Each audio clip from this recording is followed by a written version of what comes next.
Alright. We last left off, we finished getting to know everybody a bit deeper. But, I mean, I have everybody's loyalty, including Sobeys. Hopefully that means there's no backstabbing. The really only notable thing is that Shane's fucking dead. I killed him. The game gave me the choice, and I killed him. Like, all of the other choices, I'd be like, this will change Alestia's future. I, like, stopped, saved, thought about it a little bit. I killed him immediately. I hate Shane so much. Oh my god. He was drinking too much of the Triumvirate Kool-Aid, as it goes, or something. I didn't like him anyway. Anyway. That was the important thing that happened. Or one of the important things that happened. Otherwise, it was a lot of... we set sail to Balteus, and then the Triumvirate countered with a fleet of our own to meet us midway there. I don't quite know the actual end results of that. It really, like... I got the impression that, like... we went from, like, a small army to, like, the primary group, and 20 or 30 others to just like back us up as our army. That's what it feels like. I don't know if there's like an entire like army still behind us or if it was all lost at sea. That's been like kind of not explained. I'm also fairly certain Foxy died from FNAF fame. He was lying on a bed, wounded and resting. I'm assuming he's dead as hell. Yeah, so after that we did make it ashore, and we have completed step 1 in overtaking the library. We met the librarian, and apparently they just create history for the Triumvirate. Alright. I try reading books, but none of them are able to capture my interest. Pacing the room, I basically succumb to the anxiety assaulting my mind. However, and thankfully, a knock at my door soon returns me to lucidity. As soon as I open, Dominic enters. He takes a deep breath, sounding both annoyed and relieved. I don't blame him, he's gone through so much in a short time. We finally put the librarian to rest. He sure likes to talk a lot, and about nothing at all. Lots of answers in the form of riddles. Boring stuff. Put to rest? It's pretty interesting that he didn't resist, though. He said he won't help us, but he won't stop us either. His true allegiance is to history. That's what he kept saying. Well, that's fine. Doesn't make much sense since he faked so much history in the past. But no matter what happens next, he'll have a lot to write about. If we win, he'll record it. If we lose, then he'll record that too.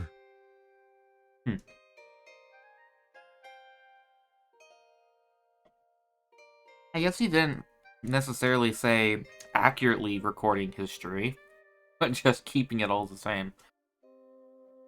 I guess the stance makes more sense if you look at it that way.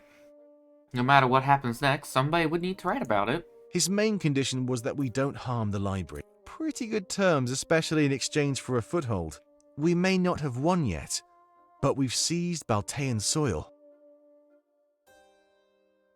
That's true. Nobody else has ever gotten this far. I can tell that we stand a chance at winning, and it feels amazing. But I have to ask, how do we know that this August can be trusted? We don't. But he can't do much if he's locked up. Any chance he had at intervening is long gone by now. He can try when we leave, but we'll be prepared to fight by then. I nod, thanking Dominic for the update on what's going on. Of course. I just wanted to make sure you were all right.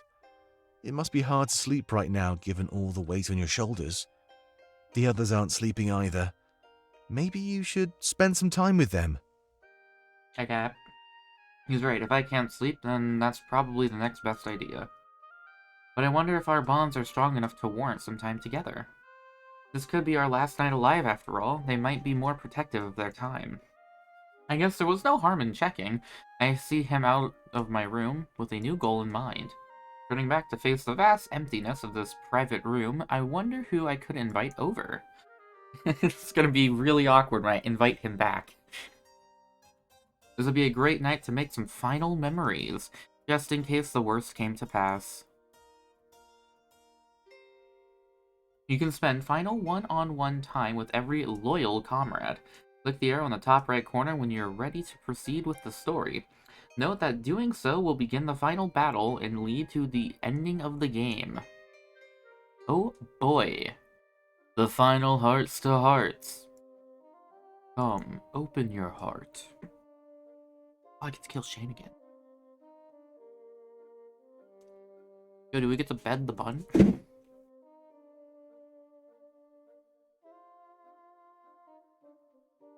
Wait, no, I don't smoke. Don't put that there. Alright. I'm going to end with Dominic, so... Sylvie!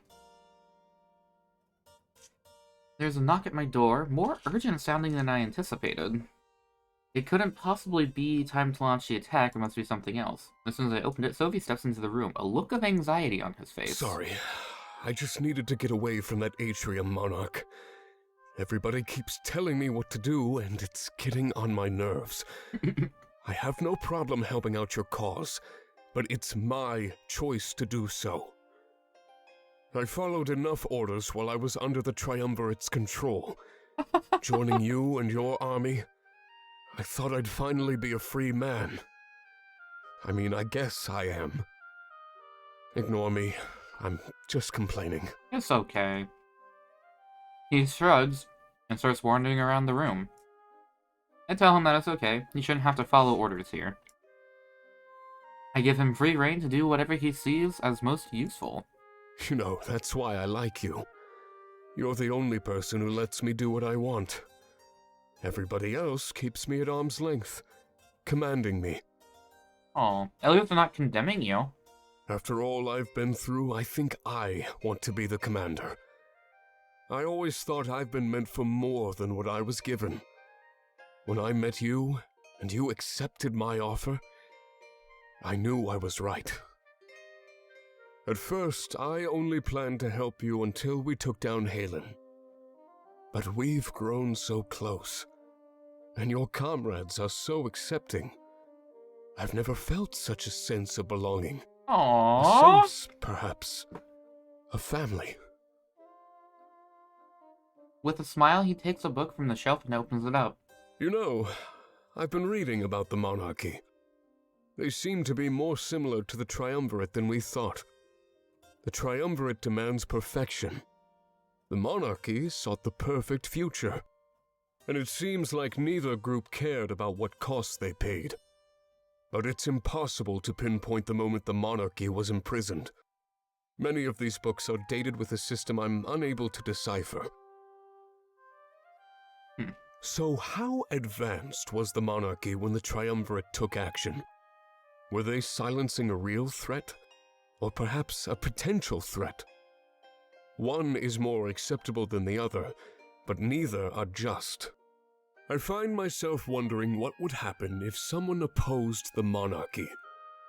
What if somebody got in the way of them and their perfect future?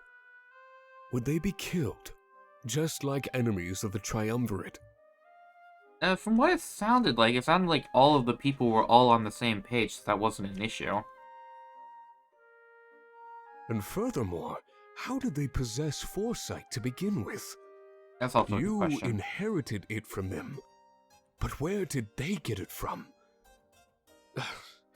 Sorry for rambling. There's just so many questions. It might be best to just forget the monarchy ever existed. Start over, from scratch, under the banner of the rebellion. Why reclaim a world for someone who would be your enemy? The Triumvirate controls us 'Cause they're in an kind of attempt inside to of keep me. everything pure. The monarchy, too, controlled their subjects, just for a different reason.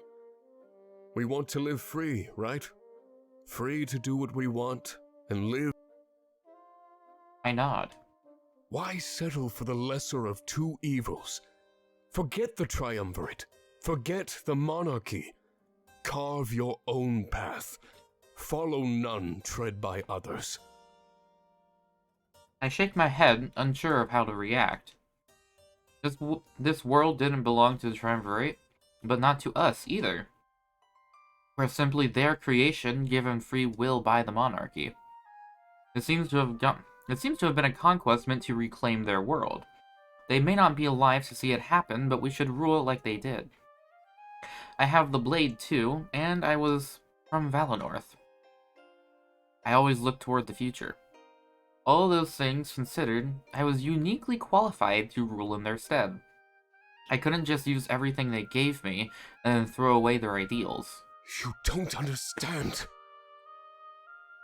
He throws the book aside and pins me back against the wall. Whoa.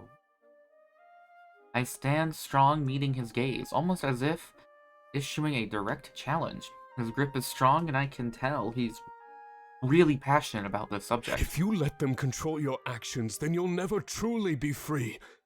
No matter who you align with, you'll inherit ideals that harm, like poison. You need to look to the past, not the future. Avoid the mistakes they made. After a few moments of silence, he releases his grip on my body. He turns around and looks away, as if he's ashamed of his actions. I apologize, Monarch. I let my emotions get the better of me. Around you, I feel almost free to express them. Oh, you can do that. And tell him not to worry, and I accept his apology. His allegiance, at its core, has always been to the world. He just wanted me to take care of it when it was in my hands. It's probably best if we forget this ever happened. I'll get back to what I was doing and see you in the atrium. After all, we don't have much time left. We've come to the end. Before he leaves, I make sure to tell him that he made a good point. In the future, if his views ever differ, I request that he feel free to speak up. A ruler needs some people to help them walk the right path, myself included. Very well. With a nod, he leaves the room. Leave the room? I pick up the book he threw and put it back on the shelf. As time goes by, I fly. I feel the weight of the world rest upon my shoulders. After we won, if we won, the real work would begin. We had to win the people over, and figure out how we'd handle Alestia. Because of Sylvie, I'm now filled with doubt.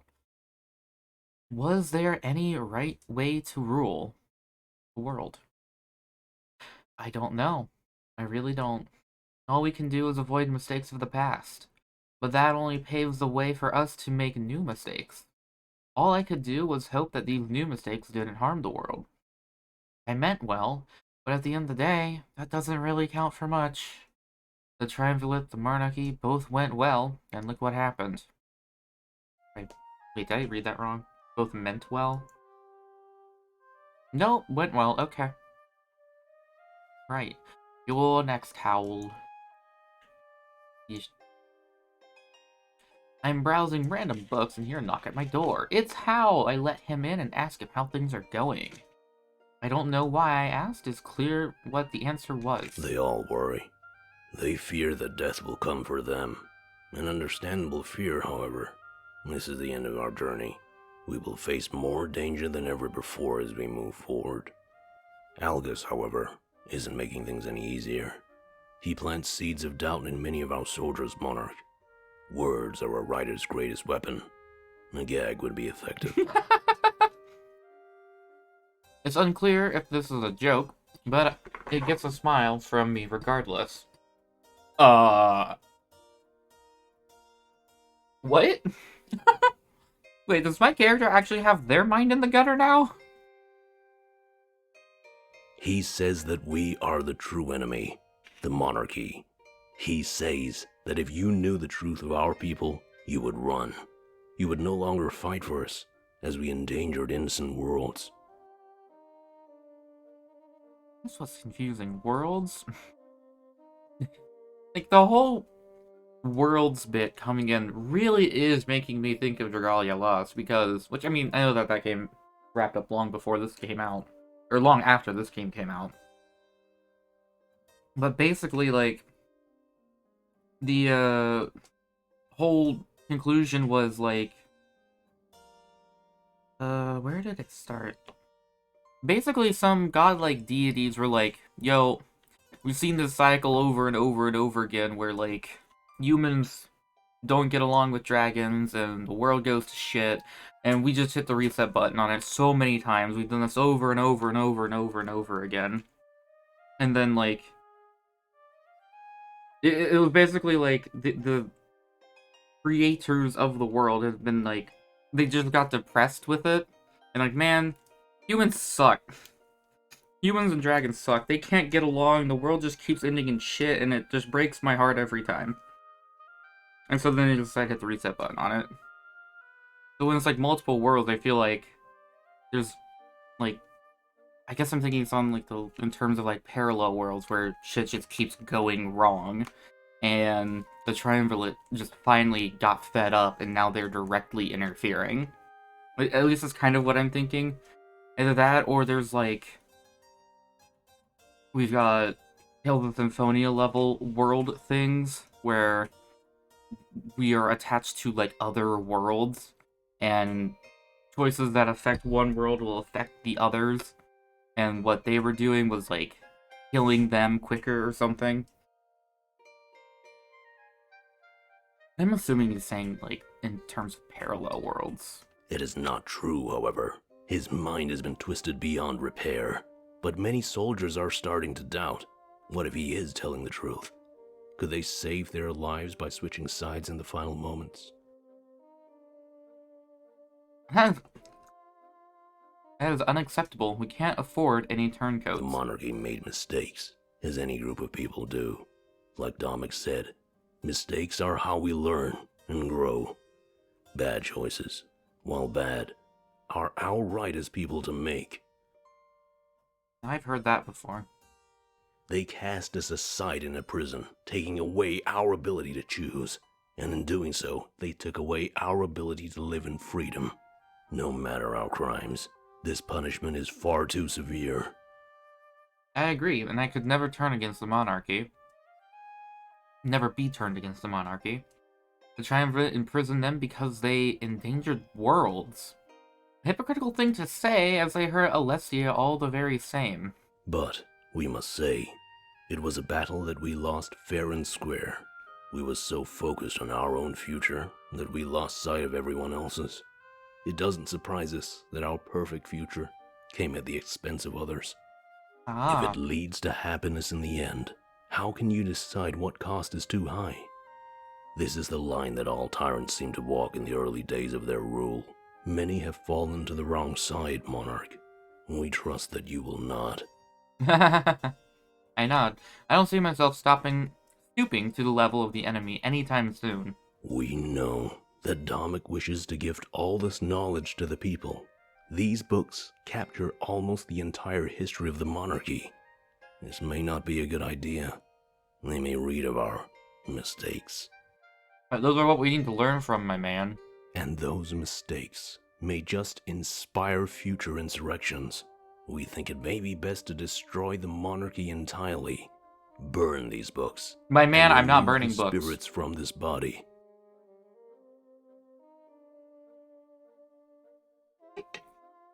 I don't mind releasing you, but we ain't burning the books. That's bad. Wait, what? That was certainly extreme. These books shouldn't exist at all, Monarch. We don't know why the Triumvirate keeps them lying around. If our oppression was their goal, then they should have destroyed them. Right now, they exist as a testament to our imprisonment. As long as they remain intact, they will be only a harmful memory. They should be destroyed. Allow my people and our history to rest. No. This is all coming out of nowhere, but it doesn't make sense. He is the monarchy embodied. This must be a horrific sight for him. Bruh. You're getting upset because you made some dumb choices in the past. if you can tell me that everything that's been written in these books about the monarchy was false, I wouldn't mind destroying them. But if they're true, and it is actually the history that it was, then no, you don't just do that. One does not simply destroy history.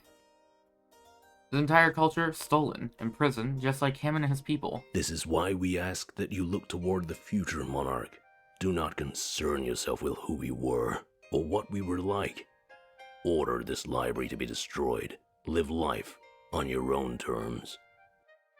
Am I gonna get like a mix of people telling me to look forward and look backwards? I definitely think, you need to do both. I mean, I don't remember the exact quote, but those who don't learn from history are doomed to repeat it. So you look back so you can look forward more betterer. I don't know what to say, so I just stare at him in silence. This started back during our journey into Eastcrown. This body could not survive the cold. The spirits inside helped, but in doing so, they died. We are weaker than we were back then. Oh, okay. Weaker, but more in tune with everything around us. Almost like a weight was lifted from our shoulders. We would like you to lift this weight even further. Please, use that blade. Oh. Absorb the souls inside of us. Leave one behind. And let us feel what it is like to be alive. After the weight is gone from our shoulders, lift it from the world. He looks around the room to the various books scattered about. You must absorb these souls and destroy the books. Only then will the monarchy be truly removed from history, as our mind will be better for it. So too will the world itself. I don't know how to respond to what he's asking of me. He wants to commit mass genocide against the monarchy? This is all happening so fast I'm unsure of how I should respond. You would not be killing us. We have long since been dead. It would be an act of mercy upon a group of oppressed people. We can no longer live. The Triumvirate stole that right from us. But if you can take our spirits and use it to power the blade, maybe it will give you the edge you need to win this yourselves. We may have lost, but that doesn't mean you need to as well. These spirits may linger, and the books may remain, but the truth of it is, we're dead. We need to be buried. Our very existence is born from a denial of that death. Like, I don't mind freeing his spirit and such, but, like, I don't really want to burn the books. If you leave one soul, we will use this body to fight for you. We may fall in combat, but nothing of value would be lost. That's not true, you're my friend. We cannot help our own people, so we must help yours. I knew that eventually we'd have to tackle the nature of his existence. Don't mind me, I'm just crushing a can over here. But I did not expect to be confronted with it on the eve of the final battle. He wants to accept defeat. Have the souls removed and the books destroyed. If I did that, there'd be no physical remains of the monarchy. I had spirits inside of me, but I was still my own person, able to live free. We're talking about the extinction of an entire group of people. I don't know. We understand if this is too much to ask, Monarch, but we think this is the right course of action for everybody. Don't be scared to hurt us. You cannot harm what is already dead. The spirits would be more useful in the blade than this body. But like we said, one can remain to aid you in fighting. What do you say, Monarch? What will you do? Oh god. I don't know! I wasn't expecting to make a tough choice. Like I said, I'm not opposed to doing this. Like, this part, I just don't want to destroy the library. And I'm assuming if I do this, that means I'm going to do that. I'll respect your wishes. I agree to grant him his request. I need this blade as strong as possible for the coming battle. His people may be lost, but they can still help us win the war. Thank you, Monarch. Do not worry about the books. We will talk to Dominic. But know that you made the right choice, and rest easy. With a nod, I take out the blade and hold it to his chest. It responds to my will, and I do my best to envision Hal's request, leaving only one soul to inhabit the body, and use the rest to power the blade. I close my eyes, and I try my hardest to make his dream a reality. After a while, he takes a deep breath and seems a bit different. The blade didn't seem to activate, but I guess I did what I needed to do. Thank you. You did the right thing. If you'll excuse us, we have more to take care of. The final battle looms. There is much for all of us to do. I nod and see him out of my room. I didn't expect to settle this one-on-one. Maybe part of me wanted the input of others. However, I think things turned out for the best. If we maintained this secrecy, nobody would ever know. I helped him, and he helped me. I was stronger than ever before.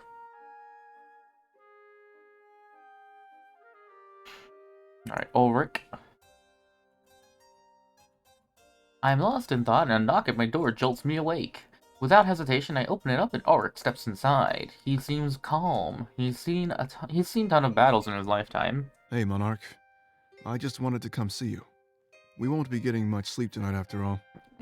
It's actually time for more heart-to-hearts. Because this is the final one. Which also means that you get to kill Shane again and watch what happens with Fortum. When we go pure bunny route. Oh, wait, maybe I won't be able to do this. I don't think I have that save actually caught up. Yeah, do all of those. Lame. Wait, did I not save it?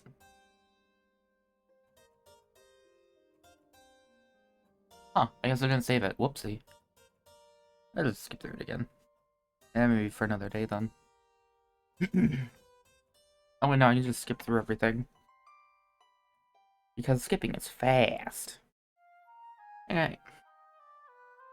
It's true, and I don't blame anybody for it. Especially Ulrich. We were fighting his former masters. This would be harder on him than it would be for us. I can't stop thinking about our visit to Alarenthia. You know, I broke your nose and I feel awful about that. But I couldn't let you get in the way and compromise our plan. Yeah, I'm well aware why you did it. As long as my...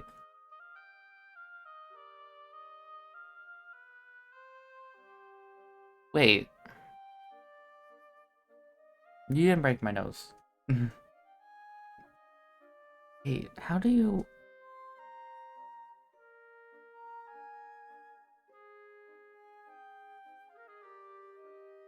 Don't most animals not have, like, an actual nose bone you can break?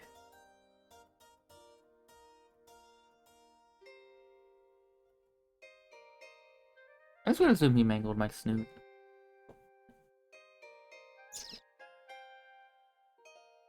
Yeah, he used the sword hilt. Yeah, that's how he broke it.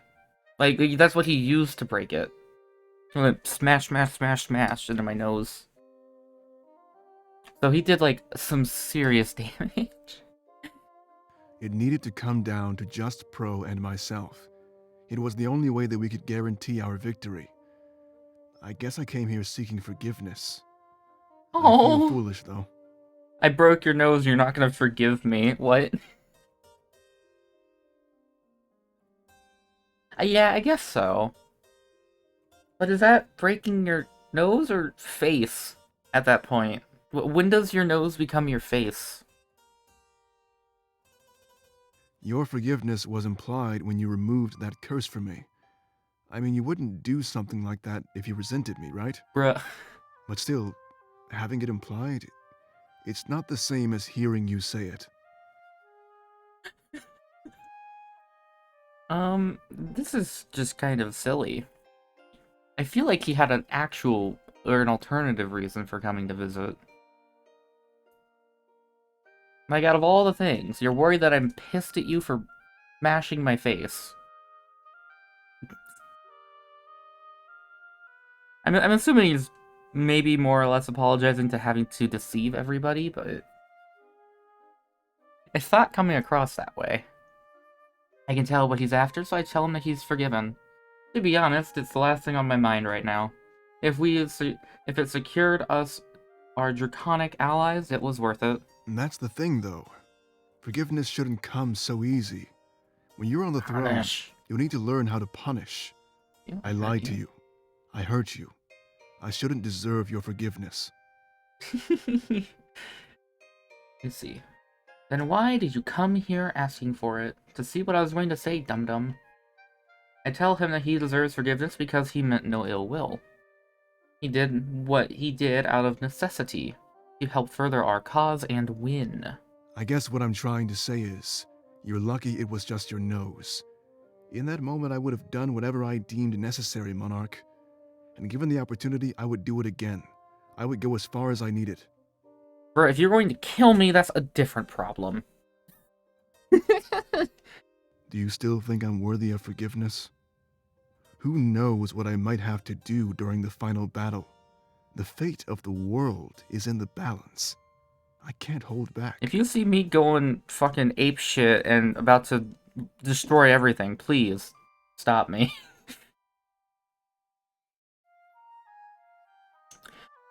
Like, under normal circumstances, yeah, I'd be pretty pissed. Given the scale of everything else, though, literally they said it, or they said it well. It's like, that's the furthest thing from my mind. What's gotten into him all of a sudden? He's acting odd, but I'm trying not to bring it to his attention. For all I know, he's just anxious about the upcoming battle. But still, I tell him that he's forgiven. I can't hold him accountable for things he hasn't done. What he has done, however, he's more than made up for. As long as we're both on the same page, I expect the same from you. Don't hold back in any way. If I'm in danger, don't stop to help me. You have your goal. I'm in danger, don't stop to help me. Oh, don't stop to help me. Oh. He wants me to just leave him for dead. I know what I was getting into when you removed my curse. I'm vulnerable. For the first time in thousands of years. But while I'm vulnerable, I also feel alive, Monarch. Feel alive. It's amazing how much the possibility of death can motivate us. In some ways, that's what drives us to accomplish our goals. Without some sort of end, there's no time for us to seize. He would know better than me. I don't think even he knows how old he is. At that point, the years would start to blur together. His demeanor makes sense now that he's facing his mortality. His actions have consequences that could affect the rest of his life. In the past, no matter what he did, he could just outlive repercussion. I tell him I'll do it. I'll leave him behind, only if it's necessary. I do have my goal, but part of that is ensuring my comrades stay alive. That pledge seems to satisfy him enough, and he changes the subject. Thank you, Monarch. I knew you'd be strong enough to make the tough decisions. Since we met, I've seen nothing but a capable ruler in you. I wonder if there's a way you can make yourself seem like an incapable ruler. And that was before the attack on the Rebel HQ. Remember back in Valinor, when we were at Peregrino? You've been leading this world for much longer than you think. No, I knew exactly when I started leading it, because that was when I was first prompted about the fate of the world changing. And I have to say, I agree with your choices. Turning Peregrino into a barracks to protect your homeland? Anybody who cares about their people that much is a great leader. He smiles at me and places a hand on my shoulder. When I look back on times like that, I realize how far we've come. Complete strangers to loyal comrades, ready to kill false gods. I never would have expected this, but it's not an unwelcome change. I always pledged myself to Damek, but the tables have shifted. The sword arm meant for him now belongs to you, Monarch. I will protect you and do my best to help you liberate this world. Aw, that's good. It's the least I can do after all. You removed this curse from me. Now that I Just can don't die, go it's almost dying as if for I know bad what it's reasons. like to be alive. To live without feeling alive, I wouldn't wish that on my worst enemy. Yet the triumvirate hands it out so freely. They disguise the tightest shackles as the path to freedom. And in our blindness, we accept it without hesitation. He shakes his head as if throwing away thoughts of the enemy. A moment later, the hand on my shoulder is removed. The rebellion, however, strives for true freedom. Salus and Damek, we have them to thank for everything. Even you wouldn't have realized your full potential without them. That's true. Without Salus, who broke Valinor's non-partisan stance, he helped seize the blade and deliver it to me. He knew about my power. He may not have known about the monarchy, but he knew enough. It feels weird saying this, but you might be my first real friend. Aww. Those are hard to come by when you're serving the triumvirate, and harder still to come by when you close yourself off to the world. But what about Pro and Domic? I'm not used to friends. I'm used to people who take advantage of me. Whether it's my strength or my sense of honor, they've all been used. When people learn who you are, they might try and use you too, Monarch. Just make sure they don't, okay? But when it comes to you, I know that my strength and honor aren't misguided. You can trust me to have your back in the final battle and beyond. I promise. For once, I found a cause I'd be happy to both live and die for. He smiles. A real, genuine smile. Let's continue this after the battle, all right? Unfinished business is just one more reason to survive. In times like these, we need as many of those as we can get. I nod and see him out of my room. He seems a bit different, but I don't blame him. Anybody would change after given the ability to die. I'm just thankful that he's staying optimistic about it. It makes me realize that he really wanted it. And it wasn't a hasty decision. Feck. And with that optimism, I know he'd survive and live a long, happy life. God, that's like a huge death flag, my man. You just killed him. Alright, Pro. I invite Pro over to my room to spend some final time together. He has the dangerous task of infiltrating the castle. There's no telling what would happen, and I can tell that he's scared. So, I guess this is it, huh? You know, I always thought that I'd be ready, but now that we're here, I feel such apprehension. I know the layout of their castle based on past reconnaissance, but when we stole the Blade of Exodus, they weren't expecting us. They know we're here now. I'm not dying. For us, Probably. this will be a purely uphill battle. Always gonna be an uphill battle. Always gonna wanna make it move. Ain't about how fast you get there. That's a Miley Cyrus song, isn't it? Or is it a Hannah Montana song? I know it's the same person, but music was produced for a different singer. Why did that pop in? Oh, I see. I forgot that I coughed and started dying in the middle of it. He is right. We can no longer use the element of surprise. We had our strength and our smarts, but would it be enough? Look at me, freaking out. I don't mean to bring down your morale. Let's change the subject, alright? Is there any wine in this place? He looks around the room and quickly is let down. Of course there isn't. You know, I thought it'd be a given. August is all alone, with nothing but his books and imagination. If there's any type of person who'd live off of wine, it'd be him. Oh, I see. It's a lonely life being a writer. It really is. You pour so much emotion into it that you almost run out. Everyone thinks you're giving them the cold shoulder, but you're not. You just have nothing Writing to spare. is art. Nobody questions the secluded painter, you know? But the second you close yourself off to write, you're troubled. So many people see it as a joke of a career choice. What? If you're a video game journalist, maybe. I almost let that get me down when I was younger. They told me that a writer could never make a decent living. I could have easily given up, but instead, I created a legacy.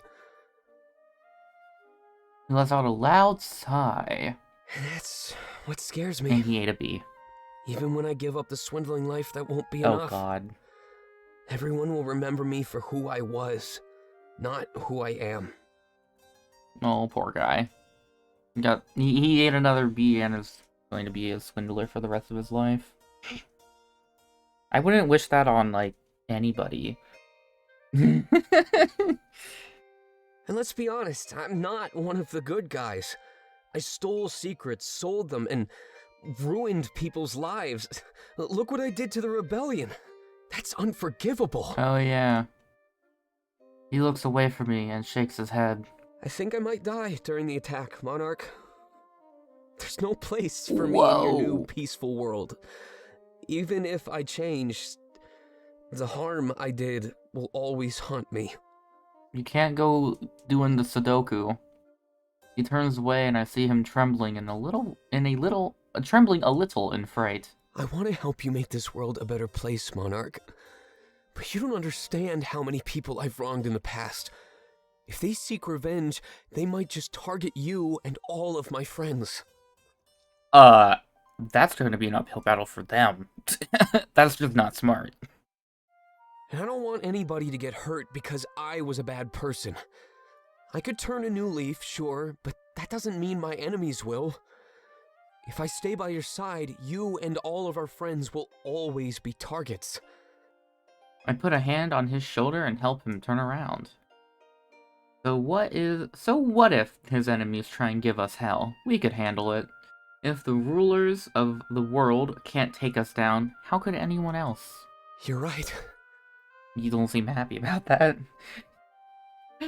We're all one big family. In this together.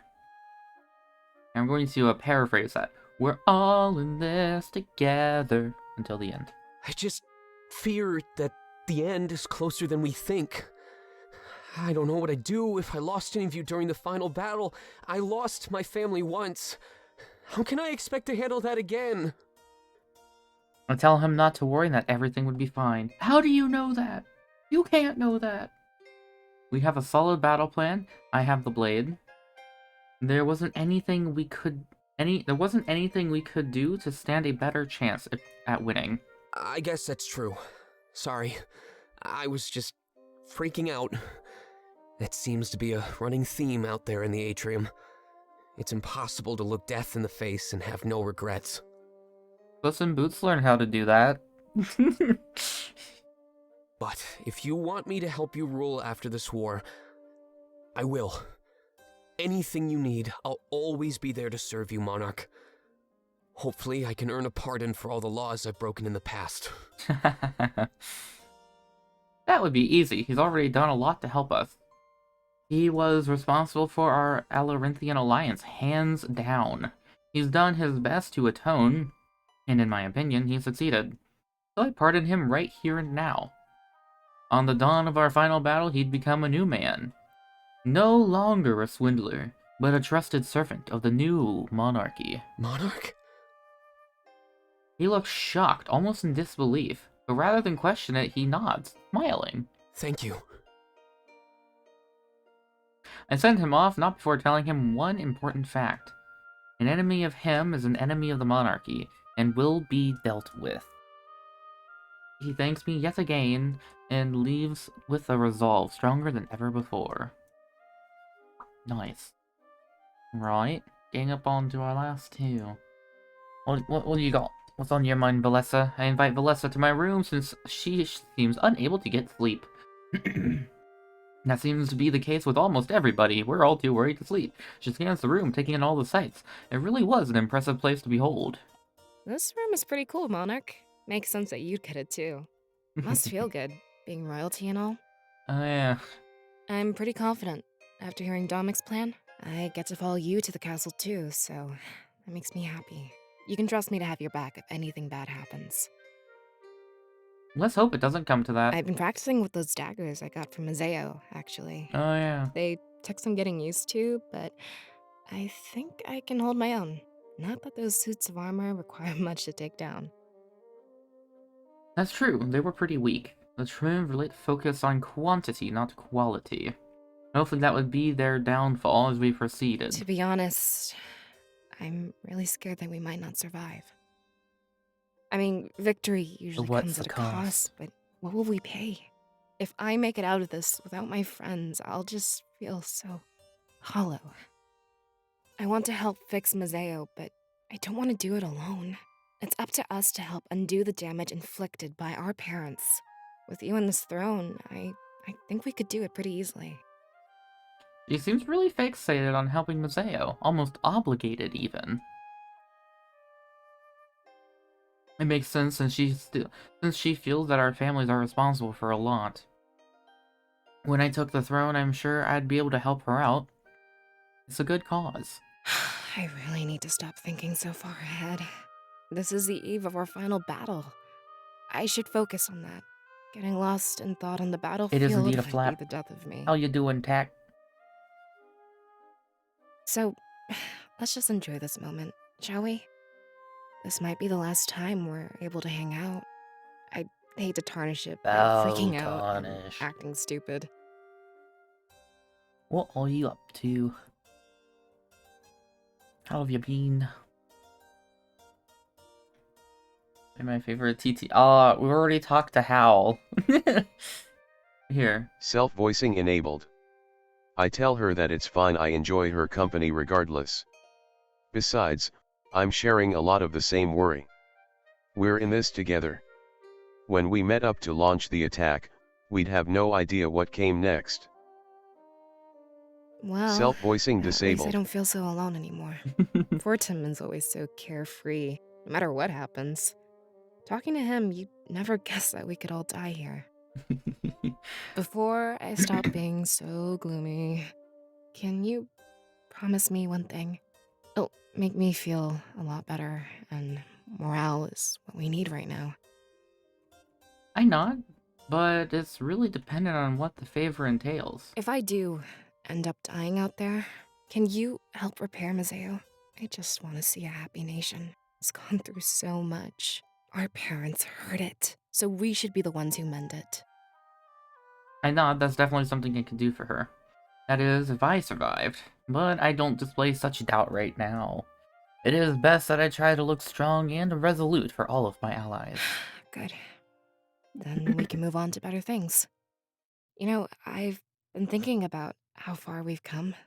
I've seen so much, and I feel like a totally different person. I wonder what would have happened if things were different. What if your induction ceremony wasn't canceled? What if you never got that deceiving vision? Who would we be if not for all that's happened so far? I mean, we were simple residents of Valinor just a while back. But now we stand in Balteus, ready to fight the rulers of the world. I wouldn't believe it if I didn't see it unfold right in front of me. But, you know, I'm not sure which version of myself I'd rather be. It's not an easy thing, knowing how twisted the world truly I'm actually is. going to be right back. Go to the bathroom. But don't cause any fires in chat while I'm gone.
Wish.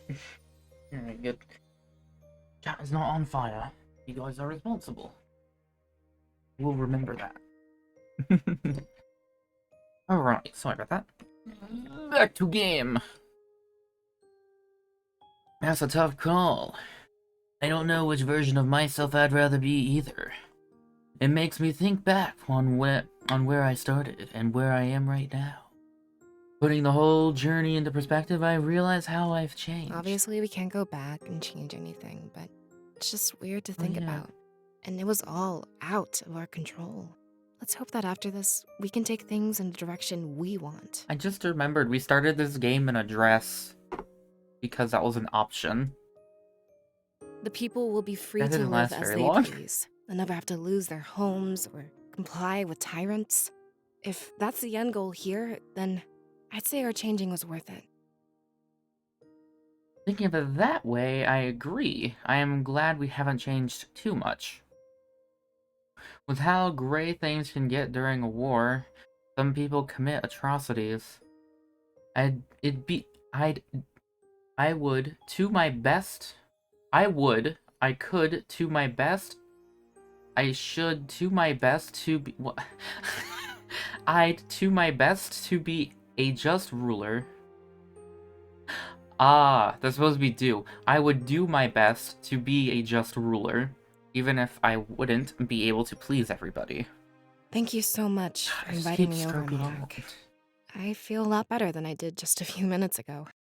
I guess I'll see you when we gather to launch the attack. A minor spelling error. I nod.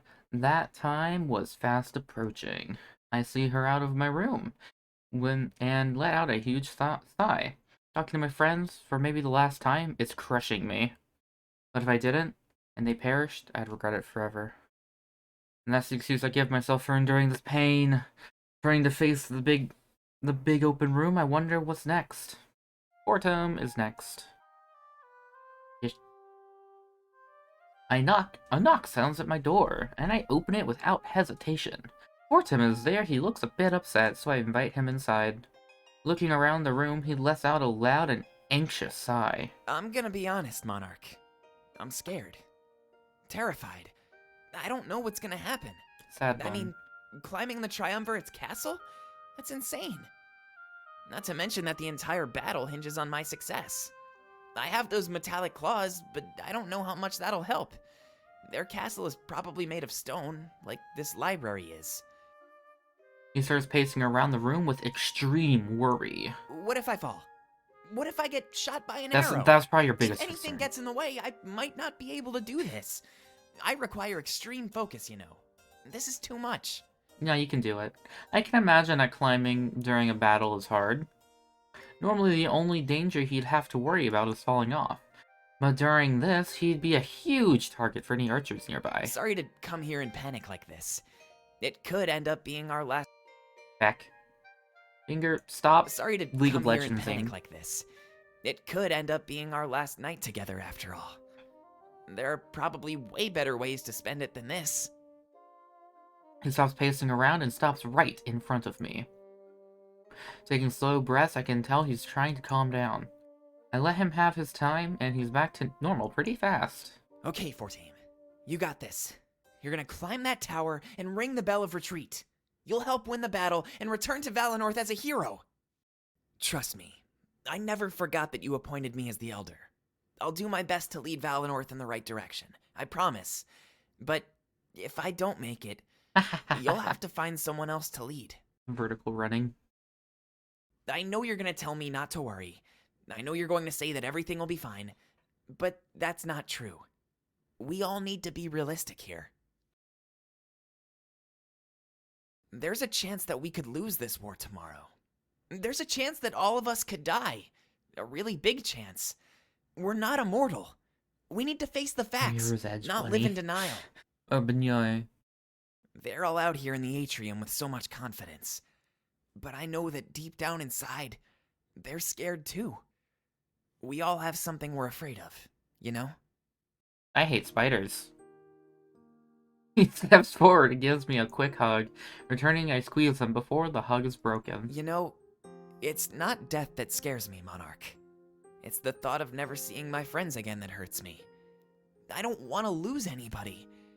I've never been this scared in my life. Well, that makes sense. You've had a pretty mundane life up until the last, like, week. I tell him that I'm not planning on going anywhere. After the war, we'll all be together, living peacefully. You can't be certain of that, though. Just like I can't be certain that I'll survive. All we can do is try. And You hope just for the have to best. try. You just have to try. So promise me one thing. No heroics, okay? No grand acts of sacrifice. No trading your life. This world needs you after the war. We all need you. I agree and tell him that I'll try my best to comply. Hmm. I literally think this has, like, been over the course of a week. Because I think theoretically we set out from Mazeo, or we set out from Valinor, got to Peregrino in, like, an afternoon or a day, spent the night there, went to Mazeo, and before the day was even done, everybody fucking died. At least I'm fairly certain that's how it happened, because it was like, I went to the private quarters, and then I needed to continue the rest of the day by going to the war room, and as soon as I did that, and we were starting there, we were attacked. So getting to Mazeo and being attacked all happened in the same day. And then I don't remember the next time day to night passes. We might just set off immediately in the same day, but that doesn't quite make sense. Like, I feel like there would have been like a night there, and then we would sail for a day, and then go do things. And so because I don't remember there actually being a nighttime there, so let's assume that there wasn't. We have one night. So yeah, so the first trek over would have been the second night, and then we go do stuff in Alarinthia for a day, and then we come back, and that takes another day. So we're at like 4 days, and then it was said that this whole, or like the whole like wrapping up of everybody's like side stories was going to take like a day or two. So we're at like 6. We're at like 5 or 6 days, and then like another day to get to Baltea. So yeah, I think this has like literally been a week. Like, going by like when nighttime has actually fallen in the story. This has all happened over the course of like roughly a week. We're almost at the end, and we're almost at the end. It feels surreal to me. I guess we'll find all of this out in a few hours anyway, right? It's almost sunrise, and the battle shouldn't be too long. Let's change the subject. I've worried enough. He strikes a thinking pose and remains silent for a few moments. Oh, here we go! If we win, we'll have a huge party. A party that the world will talk about forever. We can give everybody Mazea apples. His priorities. I smile, being happy that he's happy. I tell him that we have the biggest party the world has ever seen. Or we'd have the biggest party. And if we try our best and work together, we'll win this battle with ease. Sweet! Then I can't wait. I'll let you get back to what you were doing, Monarch. This isn't goodbye after all. Oh boy. We'll be seeing each other again for sure. So who all's dying? Place your bets now. He leaves my room with a smile, a direct counterpoint to how he entered. I don't know if I would use the word counterpoint there, but sure. That brings me to a sense of ease. It brings me a sense of ease. We need to have clear heads right now. It's almost time for the attack. I should make wise use of the time I have left. Alright. And my favorite boyo. Dominic. Heart to heart. I invite Dominic over to my private room, and he looks astonished. You are already in here. Even though he's seen it before, he acts as if it's the first time. I don't blame him. The room surely is a sight to behold. What a sight, Monarch. I assume this is where Algius would normally sleep, but he's not going anywhere in his current state. Why is there no cat anywhere? That's a very good question. I think cats might only be female. Because the only cats we've seen have been female.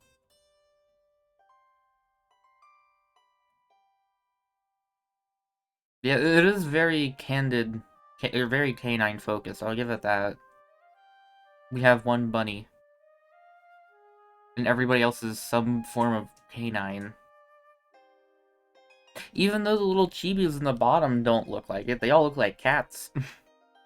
I talked to him for a while and he seems unstable. Years of serving the Triumvirate will do that to you, I guess. Even after I told him what Hal was, he still lives in ignorance. Huh. Well, maybe ignorance isn't the right word. He knows what the Triumvirate is and still chooses to serve them. You know, I wonder how the people will They react don't when they go find back. out. That's actually kind of true. Like, there's so, like, you just, like, Google fursuits, and, like, I can almost guarantee that the vast majority are going to be, like, colorful canines. No, here, I'll just do it for you. That sounds dangerous.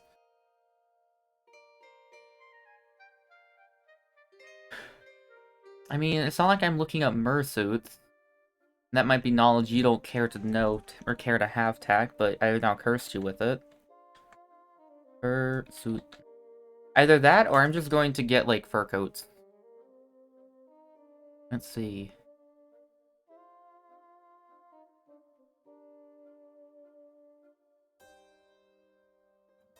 Yo, that's an Arcanine. Yeah, like I said, very canine. Just on, like, the first page of Google Images, aside from there being a crowd photo, which I did not look in depth into. You know. Oh, okay, so you do already have that knowledge. Yep, it is, like, vastly canines, or horned canines, basically.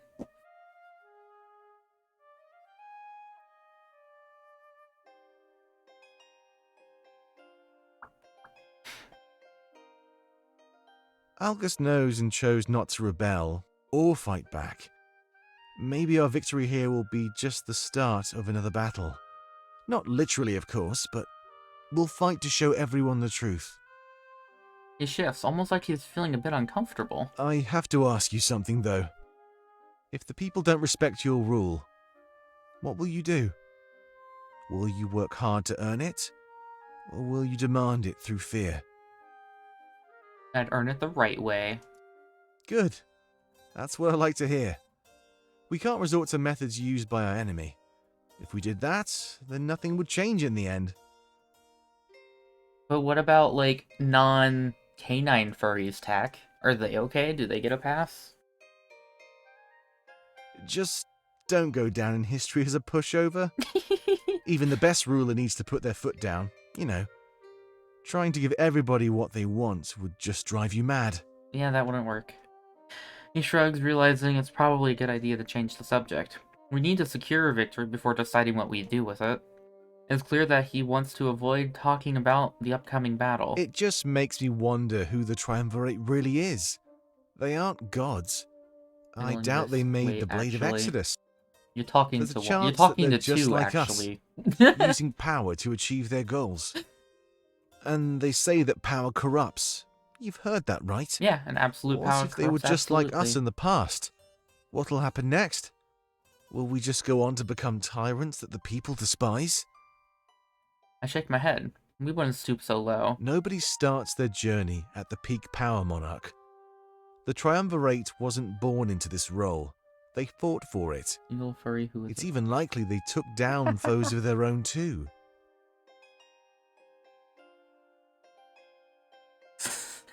So they're just like Schrodinger's furry, where they clearly exist, but that's not true. I know one, but I don't know them in person.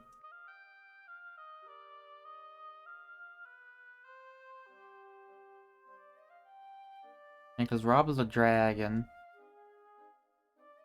There's one that from like local fur group that I'm in, like for the state. There's like at least one of that I can think of there. That is dog. I don't know who's a moth furry. What are you doing, Jellybean? Welcome and hello. You're just in time for heart-to-heart conversations with comrades. But what foe would that be? And what was their goal? What I'm trying to say is, I think the blade should be destroyed. Once we achieve our goal, we have no use for it anymore, right? How are you doing on this Thursday evening? If you keep it, you risk relying on its power. And I don't want to see what that does to you, Monarch. Not if it's even anything close to what it's done to our enemies. I don't see any reason to keep it around after the war is over. So tell me, if you get the chance to destroy it, will you? I planned to do that all along. Good. There's no place for a weapon like that in this world. I feel like whoever wields it will be led down a dark path. I just hate to see that happen to you. I really would. What are you doing, Jellybean? Thank you for the follow. Thank you, thank you. I hope your night is going well. Or day. You know, I just remembered two that I knew, but I can believe. Damn, Tack, you're cold. He looks away from me sad. I just want to know what kind of hands the world will be left in. I'm just asking you these questions because I'm scared, you know? I might not survive the battle. I might not live to see your reign. There were too many. I have heard of Changed. I think I played some of it. I don't remember how far I got though. I am well aware of the game. It is very cute. And also a little bit lewd. I don't think Twitch would appreciate it. I think it was.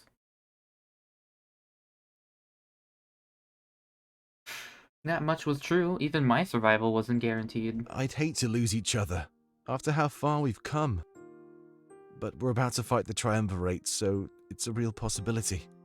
Yes. All we really can do is launch the final attack with no regrets at all. I did indeed meet Puro. I think I'd want to say like I ran into him in like 2 different instances. Because if I recall, he does just kind of like move around and follow you to like try and help you. I think that's what he does. Yeah, he's like the only sentient ooze that decided to read and get smart. Now I have my fair share of regrets, that much is certain. But with your help, I'd like to put some of them to rest.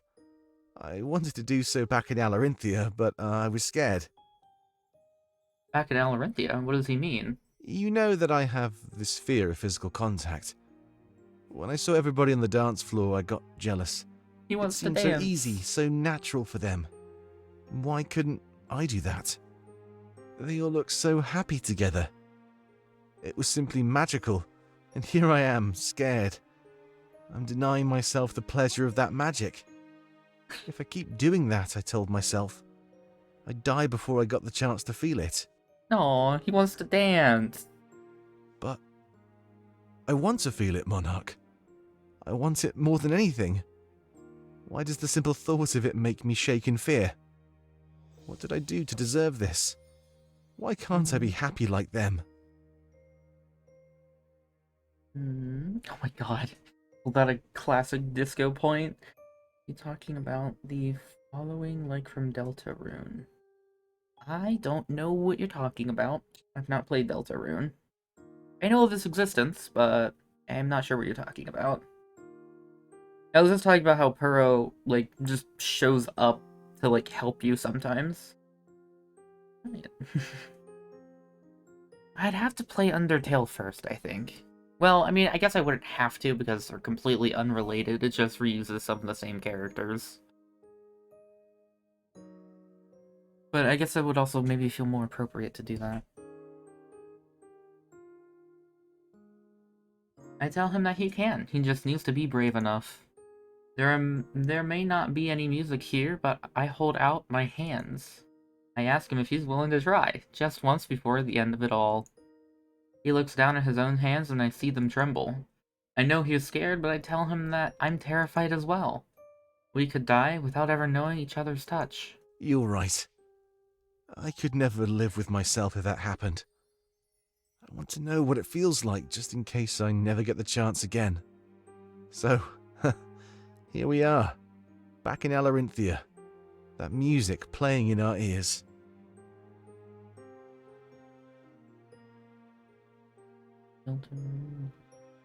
Parody.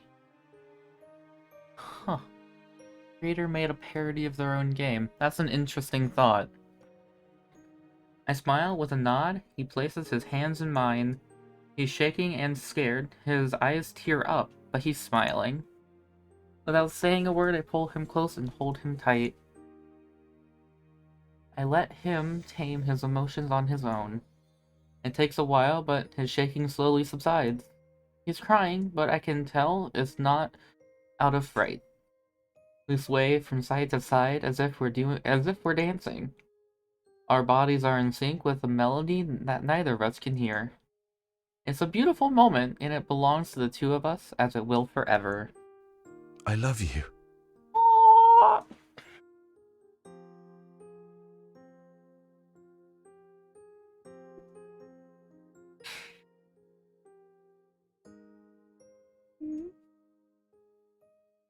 Sonic sniffles and rests his head against my shoulder. I say that I love him too, and hold him even closer to my body. Unforgettable. We say like this until he's ready to leave. I never seen him so happy. If he survives, we'd spend our lives together in a similar happiness. Kind of.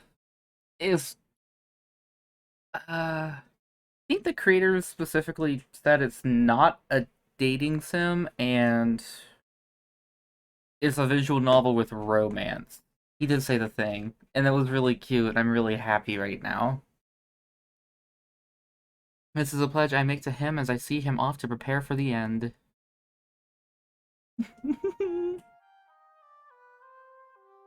uh...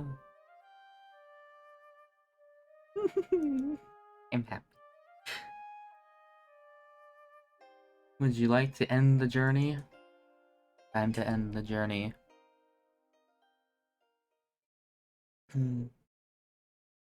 Yeah, this is like just a romance visual novel. Because like, dating sims you kind of like can pick and choose like the flow of things, I guess is probably the best way to say it. This is...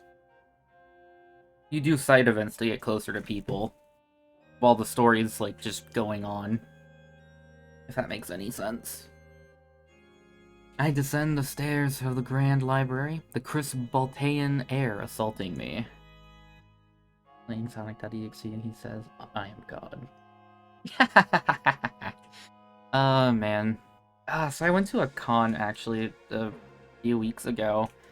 And for some reason, I was possessed to go to a creepypasta panel. Really just out of the morbid curiosity. The guy talked about nothing I hadn't heard of before.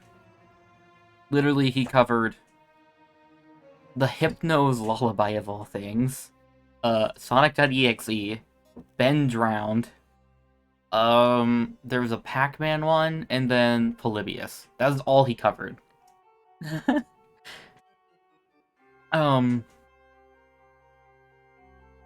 But the thing that stood out to me about it is that the guy said he was like 22, I think. I think this is what, if I'm remembering this correctly and heard him correctly. He said he was like 22, when he had heard Hypno's lullaby and that gave him nightmares. 22. I just understand it feels like a tween or a child. But like, what?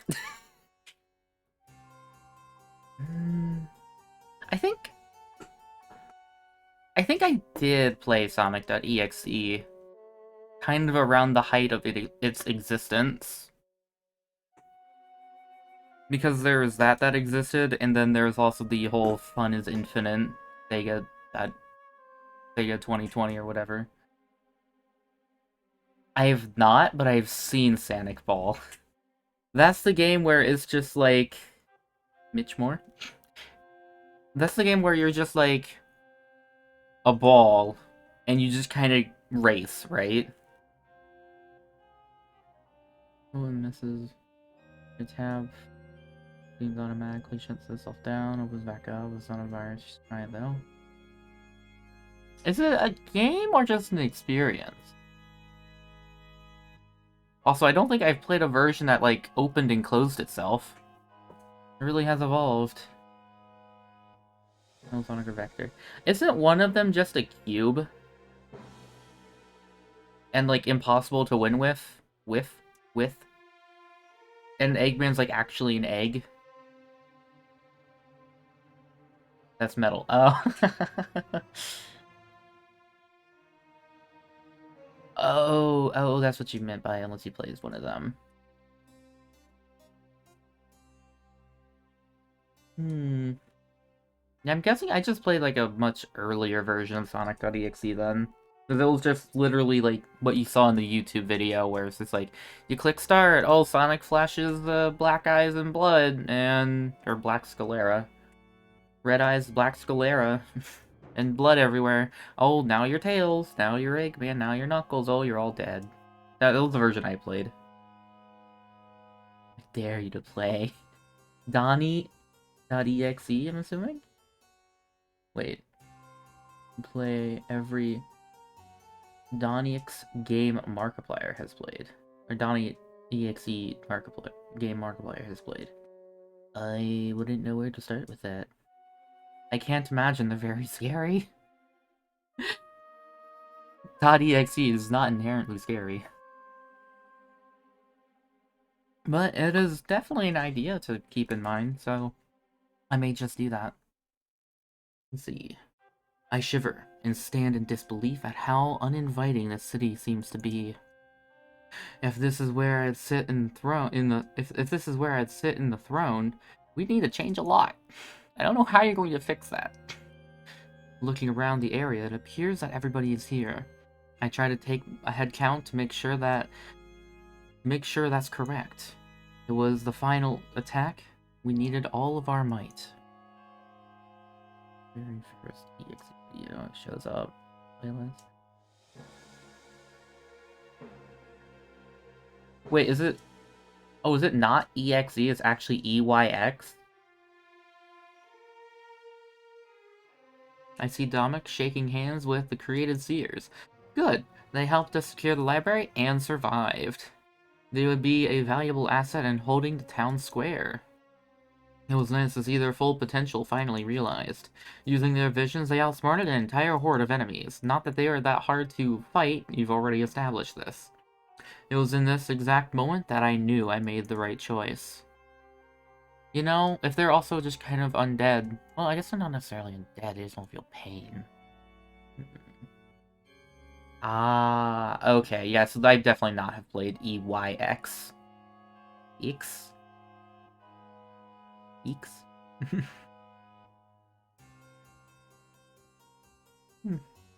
See, I make it to the bottom. Dominic waves me over.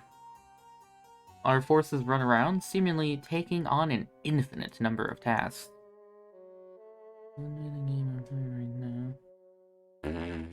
It could very well turn out to be a horror game if, like, the characters that I care about die. Which is, like, all of them, because they're all good.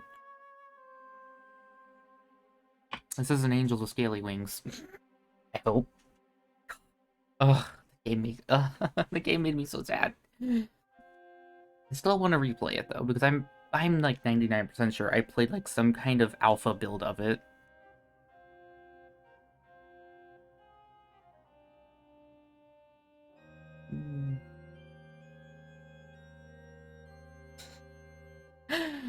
We do have hooded figures with no face. But I mean, that's probably just because their face is hooded and we can't see it. I could tell that this was the last time I'd see a lot of these people. There was no way we'd make it through this without any casualties. Trying to tune out the final preparations, I make my way to Domik. Good to see you, Monarch. I'm afraid there isn't much time to talk. We can't deny it. The attack has begun.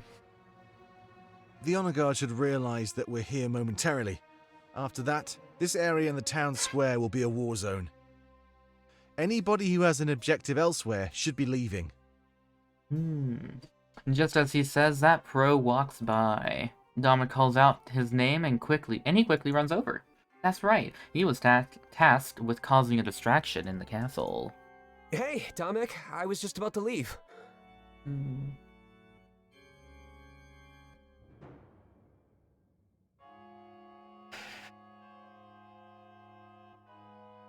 You know, that's like the second or third time I've, like, heard that phrase reversed. Like, I'm used to the phrase pitch black, but I've recently heard just black as pitch. I've just not heard it like that before, and it's weird. Or not heard it like that very often. Oh my god. What if it just turns out that the people we've been fighting this whole time are just hooded cats? I think then your accusation earlier might have a few more legs to stand on. Hey, Domik, you already said that. And you have everything you need? Yes, of course. You know me. I'd never forget anything. You're in for the distraction of a lifetime, Monarch. He smirks at me, a confident, cocky smirk. He follows through, if he followed through, then I'd find no resistance. It should be smooth sailing when we get to the castle. Hey, Pro. Before you go. He holds out his hand and it trembles softly. It's been an honor serving with you. I hope I see you again after this is over. He shakes Domik's hand with a firm grip. Trust me, the pleasure has been all mine. And I don't plan on dying. Too much writing to do. He becomes a new librarian. The handshake is broken and they give each other uneasy smiles. The kind of smile that acknowledges that they may never see each other again. Face in the mouth. Wait, what? I can't let them win, Hoodie, because then they'd kill Domik for sure. Cat is better than dog. Does that also mean furry cat is better than furry dog? Are there rules to this? If you're talking furries, Tack, dragons just kind of beat everything. But that's just my totally non-biased factual opinion. I guess you should get going too, Monarch. Don't worry, I have more protection than I'll ever need. Our rebel forces, the created seers, and the draconic army. They can't even get off hot stone. Well, it's because they don't want to get off hot stone, duh. It's comfy. They go splat mode. No matter what they throw at us, we'll be able to handle it. The true deciding factor in all of this is you and that blade. Be careful, rely on your comrades, and you'll win this for sure. He places a hand on my shoulder. I know you can do this. Now we just need to cause a distraction. All those suits should be focusing on me. If all goes as planned, you should find minimal resistance. Save Such your a strength cutie. for the triumvirate. I think you'll need it. Anyway, don't worry about me. I'll have Hal by my side. He looks around, confused. Confusion worn on his face. Speaking of which, where is he? He should have been out here ages ago. Oh god, turns out he died. Earl has joined the chat. What exactly is Puro? He's just a... He just exists, doesn't he? He's just a latex being, right? Is that what everything is in that game? I'm not too familiar with the lore of it. Okay, yeah, he was just a being of latex.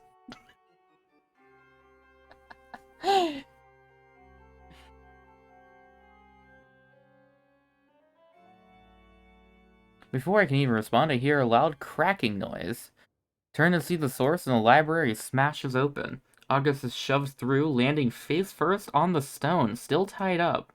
Smoke billows out of the open door as Hal exits the library.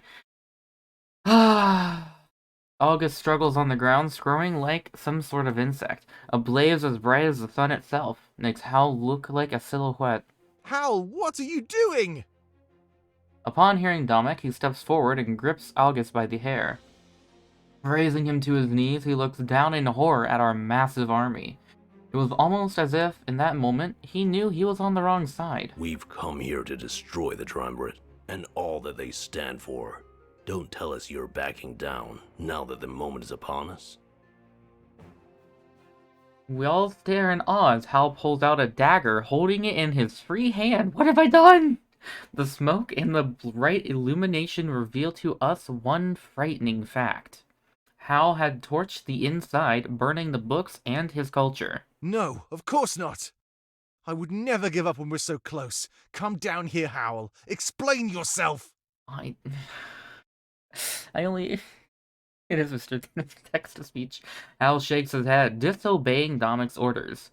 Running the dagger along August's throat, he then kicks him down the stairs. Trail of blood follows him all the way down, steaming against the cold snow. The monarchy is dead, Domic. Do not cling to memories like us. He slowly descends the stair, the crimson dagger dripping blood. As the flames shoot out the front door, Hal's face is finally lit up.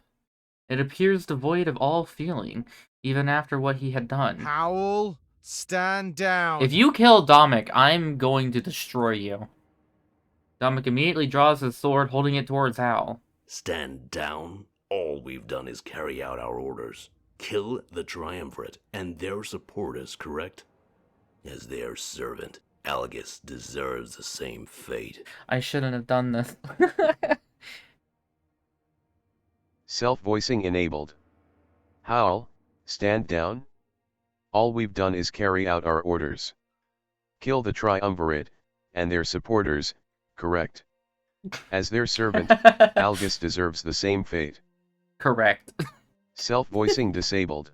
Domic's arm trembles, realizing Hal was right. And we needed a beacon to lure the honor guard to the square.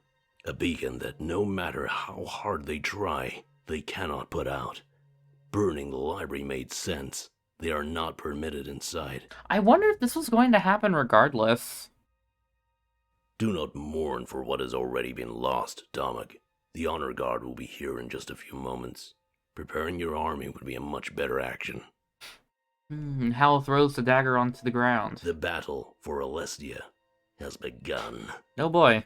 Domic lowers his sword, letting out a loud sigh. Hal was right. August served the enemy, making him an enemy. And the bacon was paramount to our success. It could not be put out. It can't be put out because they can't go inside. I don't believe this. Hal finally makes it to our location and stands beside us. He shrugs, almost like it isn't that big a deal at all.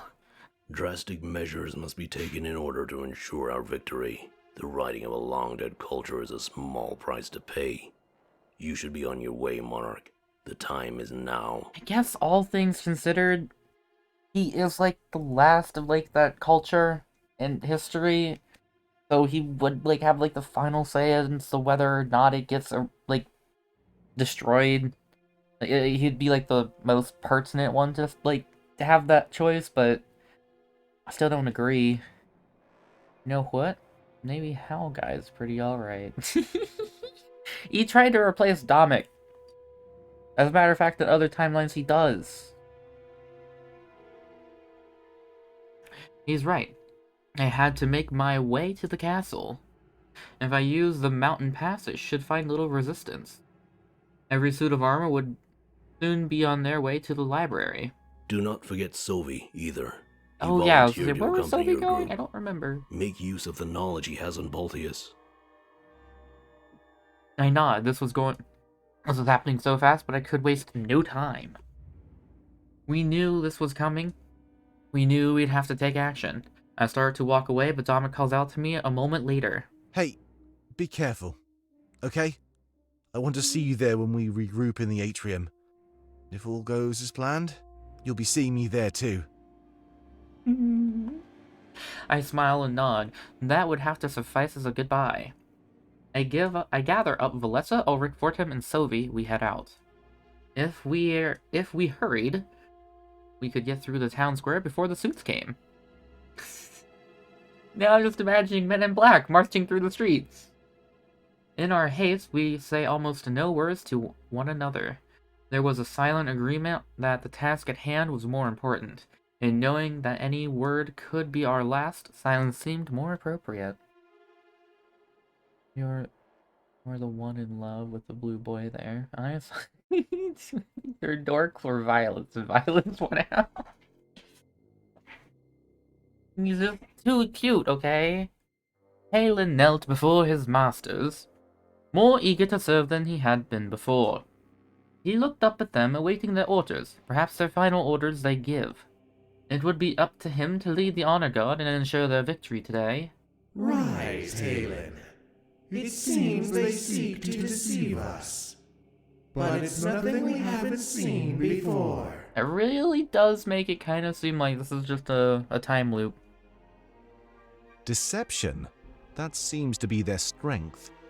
What will you have me do, masters? Man the atrium. Stay in the castle. We shall let them exhaust their forces for now. When they come here, you can finish them off. You mean to fall into their trap? Doing so would make it our trap, Halen. Besides, their deaths will feed the blade even more. We need it as strong as possible when it is brought back to us. For what reason? Do you doubt us? No, of course not. I was merely curious, that's all. Then your curiosity will have to linger. You have your orders, Halen. Now seek them out.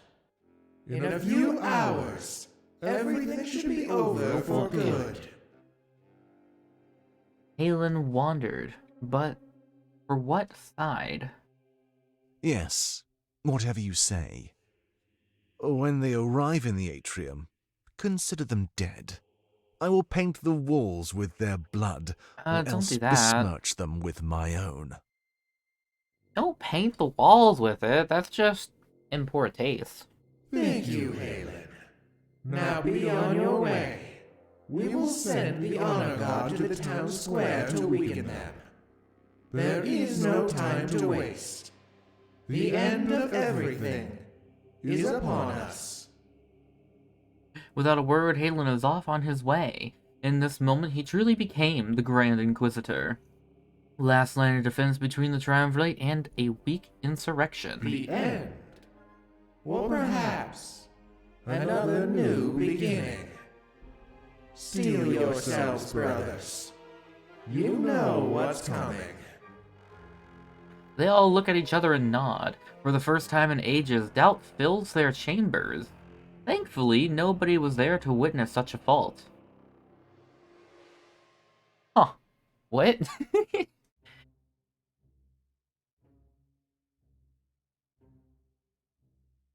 Ro enters the Triumvirate's castle, careful not to gather unwanted attention. The staircase? The staircase in the middle is the one that led up to their chambers, for sure. This meant he'd have to lure the honor guard off to the left or right side. Paths on either side of the stairs lead to other sections of the castle. If he had to guess, he'd say they led to living quarters or practice rooms. Much to his luck, a horde of honor guard was gathered at the base of the stairs. All right. How can I lure them away? Think, bro, think. You can do this. He examines the area, noticing large metallic stands holding lit candles. That would be sure to cause a distraction, but how would he use it? His eyes are drawn to a large stained glass window lining the hall. That'll have to do. Hopefully the monarch isn't too far away. I won't be able to keep them occupied forever. Pro grabs one of the metallic stands and shakes off the candle. It falls to the ground, the wax shattering in almost every... What the hell kind of candle was that? What kind of candle do you drop and it just breaks? Wasting no time, he causes a big commotion. He causes as big a commotion as he can. Hey! Over here! He shatters one of the windows by thrusting the candle holder through it.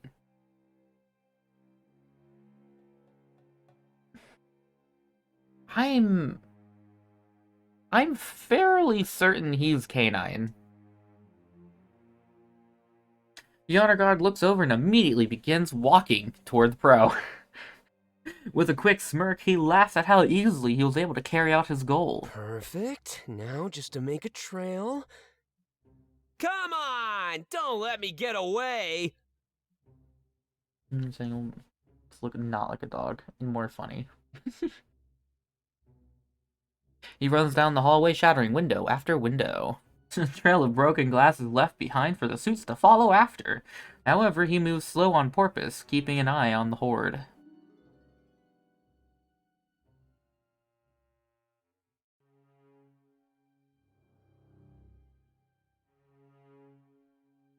Hal and Dominic stand side by side in the town square of Balteus. They can hear the sound of the honor guard marching to their location. Echoes of steel grating against steel assault their ears as they wait. How many do you think there are? Too many. Not enough. Oh, nice. Well, at least you're confident. That's a good answer. Dominic brushes off some ash off of his shoulder. Remnants of the books from the library filled the air. From behind, one of their allies steps forward. They're almost here. Yo, it's you. I can tell. Be on your guard. I'll have my men protect you. Yes, of course, I appreciate it. I'll be watching their backs as well. Now all three of them were standing side by side. The footsteps of the honor... Why are you still wearing that head? Well, okay, it's actually cold, so now it makes sense in their reverse nature. The footsteps of the honor guard got louder and louder. They stepped in unison, sounding like a heart that beat too fast. Reminds me of those drums in the Colosseum. Every time they played, I knew that death would follow. Let's hope that it does, but not for any of us. If we are in danger, do not come to our aid. Especially if it would endanger the lives of others. Remember, by all accounts, we are already dead. Actually, shouldn't you stop using we since there is only one spirit inside of you now? Vivian shakes his head. No matter what you say, you're an ally. And believe it or not, I prefer to keep those alive. As long as you breathe, you're living and of use. Oh. Oh my god. No, he was a being stronger than Dust because he had multiple spirits inside of him, but I went and got rid of all but one of them. Now he's just Jin or Cassius. Oh my god, Hal's been Dust this whole time. As they talk, the first of the honor guard comes into view. One stood in the front of the rest, as if assigning themselves the role of leader. It was odd.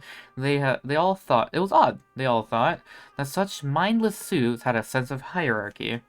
However, there was no time to think about such trivial things. Mere moments later, the rest of the suits gathered behind their leader. On the other side of town square, it seemed like thousands had arrived. It appears that we may be outnumbered. But remember, those things aren't known for their smarts. Each one of us could easily take down 100 or more. Oh boy. Let's hope that you're correct. Dominic gulps and draws his sword. Everybody behind him does the same, and the sound fills the town square. Even from the opposite side, all they can hear is the unsheathing of blades. But when everybody is armed, nothing happens. They stand on opposite sides, both forces staring at each other. Dominic looks left and right to his allies, but before speaking out... It appears they want us to make the first move. Probably so they can counter. That makes it easier. Just anticipate it, and come up with a counter of your own. Even after his instruction, nobody makes a move. The ash in the air thickens. remnants of the monarchy showering over them. Dominic takes a few steps forward and holds his sword up in the air. We fight to liberate those stuck under the Triumvirate's thumb, in the He's name of all undusted. those who have fallen, and all those who will come. A new future will dawn here today, one of happiness and peace for all. I would prefer if you said de-dusted.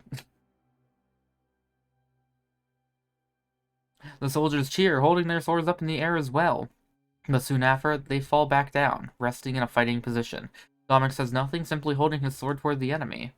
And that was enough to spring the army into action. Charging forward, the honor guard steel soon clashes against steel. The honor guard. Steel soon clashes against steel. That's a bizarre sentence.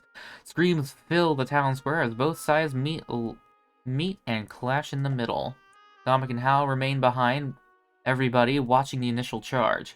They'd wait for an ample opening to join their army at the right time. Hal places a hand on Domic's shoulder and gives him a soft nod. Domic, it is time. Oh my god. De-dusted. No. DE_dust. Id. Man, so I guess this means Hal's about to digivolve.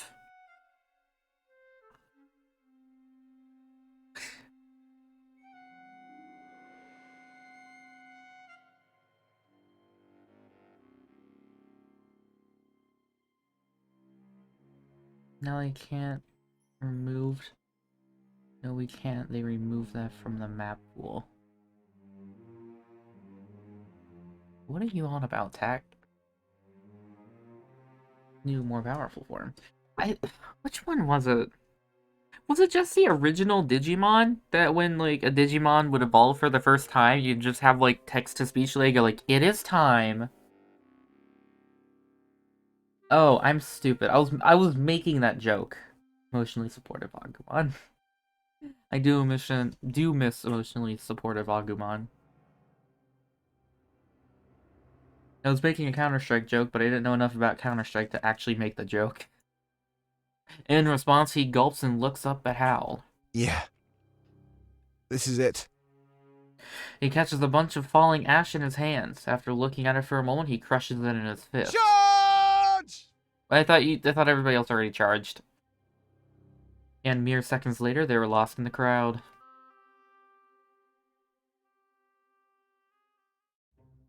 Maybe it was Tamers that had the "It is time."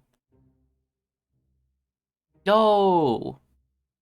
Why does that look familiar? Maybe it looks like a monster hunter. It's a cool statue, though. We arrive at what seems to be the summit of the mountain pass. Though we took the long way around, I could still hear fighting in Balteus. Swords clashing against swords, and the screaming of agony found only in war. We all spread out as soon as we arrive in the same spot. I was a bit ahead of everyone else, so I let them catch up. When they do, Sylvie decides to approach me for a chat. We're almost there. It won't be much longer. As soon as we turn the next corner, you'll see the castle. This is probably the best place for Fortem to leave our side. I know his task is dangerous, but I'm sure he'll be fine. I've heard nothing but good things about his ability to climb. I'm more worried about what will happen to us in the castle. I shrug. There really was no way to know. Hopefully Pro was able to cause his distraction. I normally hate relying on others, you know. In a bind, I can only really count on my own skills. But you and your friends have started to change my mind. Yeah, if you just rely on them from the start, then you won't get into binds. Unless you want to be bound. We're pressed for time, so I won't draw this out any longer. Just know that I'll have your back in there, as I'm sure you'll have mine.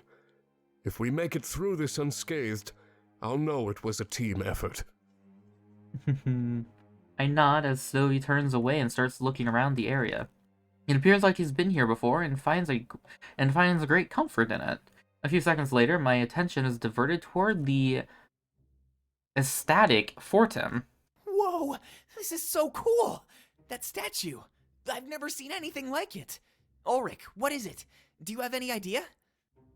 Ulrich turns to face a large, intimidating statue. Yeah, Alestia wasn't always fully mapped out. This is an artist's depiction of the draconic people. At least, a depiction made in fright during first They're contact. gone.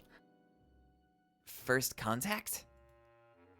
Imagine being the first mainlander to arrive in Alarinthia. The people there reacted with hostility, attacking almost instantly. He was an unlucky man, and he fled almost as quickly as he got there. That sounds awful. Yeah. When he got back to Museo, he told everyone his story.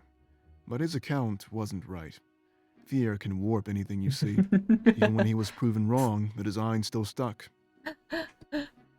Why did they make a statue out of it, though? They're often used to scare away potential visitors, so it makes perfect sense that there be one in a place Ah. like this. It's guarding a shortcut that leads right to the Triumvirate's home. But why would a statue... Whatever. Well, it's not gonna scare me away. I have the most important task of all. You just want to climb it, don't you? Ulrich nods as Fortem quickly walks over towards me. I can tell that he's frightened, but he looks hopeful as well. I promise you, I'll make it through this. You better be in that atrium waiting for me. No way we're failing now. This is the end. We give each other a quick hug, perhaps our last hug. He looks around and shakes his head with a loud sigh. Well, I guess I should get going. Animals are dumb I need to take a be different tricked by path a than the big rest rock. of you. I'm not used to being on my own, On my but I'll own. manage. Before he heads out, he hugs Valessa. They share a few words together, and then he's off on his own, off on his way. His path would lead to the tower, while others would lead directly inside. I guess we should go too. The sound of all that fighting is really scaring me. One side has to be winning, but which one is it? It's our side. It's best not to pay it any mind. We have our own task, Valessa. Right, of course. Wanna lead the way? He nods and starts walking away from us. We gather together and follow him close behind. We're going to win this. I can feel it. I pray, with every fiber of my being, that she's right. After what seems like an eternity, the Triumvirate's castle comes into view. I've never been more terrified in my life. The end was finally within reach.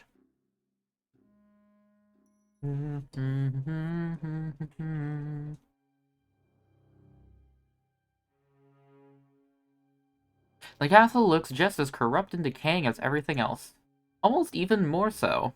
Like, it could be the source of all this death. As we get closer, I look all over the exterior. Then I see Fortem. He's climbing the tower just as directed. It's a sight to behold. If he could get to that bell tower, then the war would surely be ours. But I see him struggle.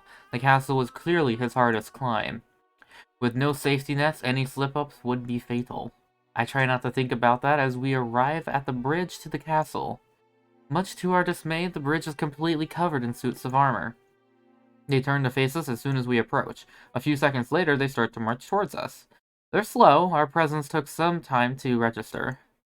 Normally, I'd be confident these things are easy to slay. But this was the veritable horde. Hundreds, maybe even 1,000. It must have been another group en route to the burning library. Stay behind me. We can use this bridge to our benefit. They can't get around us or sneak out from behind. It's almost like a funnel. This should be easy. You mean a choke point? Me and Valessa give Ulrich a firm nod. Sovi stands by his side. A moment later, in perfect unison, they both charge into the crowd. Why would they charge into it? Whatever. The honor guard stood no chance, not against two former Grand Inquisitors. The suits start to crumble as they fall, crumble and fall as they fight across the bridge. Ulrich's greatsword and Sovi's fist. He's just punching them? Why doesn't he have a weapon? What? Clearly he's just, not using his weapon because that would be too easy. Why does he not have a weapon? What the fuck?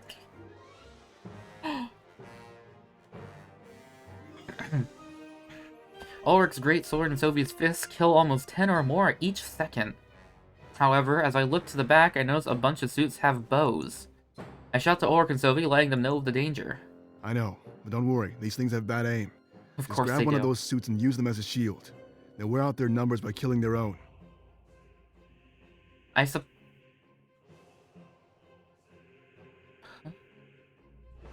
As in, like, just pick one up and then, like... What? So that makes it sound like you're using them like a human shield. But how do you do that with a ghost-possessing armor? That doesn't seem like it would work. I suppose that's a good strategy. After I unsheath the Blade of Exodus, I step forward. My goal is to find a good opening so I can hop in and assist them. When no such opening comes, I slay with unmatched expertise. The two fight side by side as if they're one entity. Perfect synergy.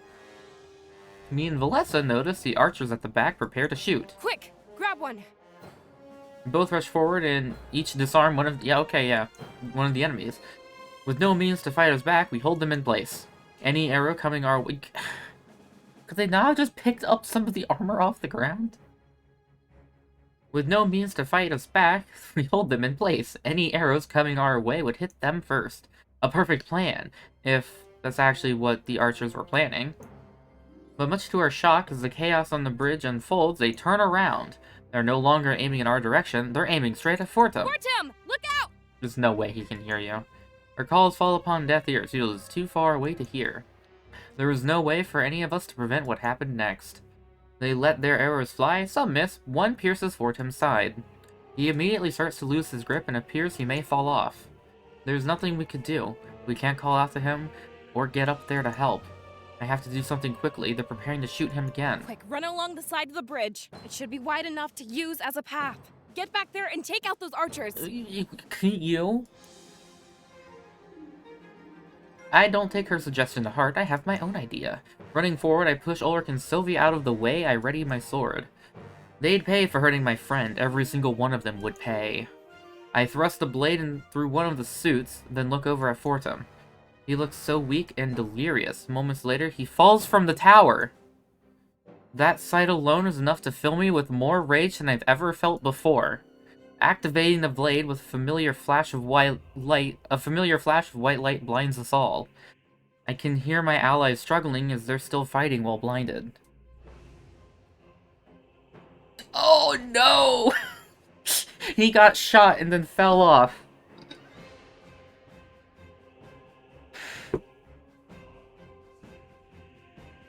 You picked a bad time to do dishes, I'm sorry. Struggling as they're fighting while being blinded. But a few seconds later, I hear nothing but shattering of every suit of armor. As the light subsides, we're greeted to a sight of victory. Every member of the honor guard on the bridge was dead. I absorbed them into the blade, making it even stronger. Huh? Monarch, did you do that? I did just kill, so... I nod. I tell them I use the emotions inside of me as a catalyst. The emotion from seeing Fortem fall, perhaps to his death.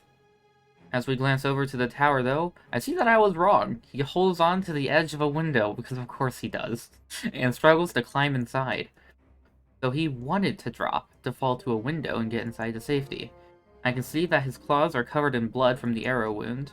Eventually he makes it inside and we're all relieved. For a few seconds there, it seemed like all hope was lost. Thanks for stepping in like that. My sword arm was starting to get a little tired. Come on, let's get going. Alright, We your don't have bunny much wife is time. fine. Okay, he's not fine, he's bleeding, but he's not dead. Me, Sylvie, and Ulrich smile at one another. Valessa, however, has a look of shock on her face. Oh no. We turn to face a similar direction as her. She's looking back towards the town square and the bulk of the battle. Another horde is marching in our direction, likely attracted by the light. Just our luck. We all ready our weapons. We watch them walk toward us in unison. An unease fills the air. I doubt I could deactivate all of them. I only did that thanks to the surge of emotion from seeing Fortem shot. It wouldn't be right for me to rely on something like that yet again. Part of me wonders if I should flee inside and fight them off in the castle. Though we had no idea what awaited us inside, or if Pro was even successful. Valessa steps forward, standing in front of us. She trembles, perhaps terrified of what's to come. You need to go. What are you talking about? I said you need to go. Get inside the castle. Help Fortim kill the Triumvirate. Just do it. Let me keep them occupied. I'll fight them off.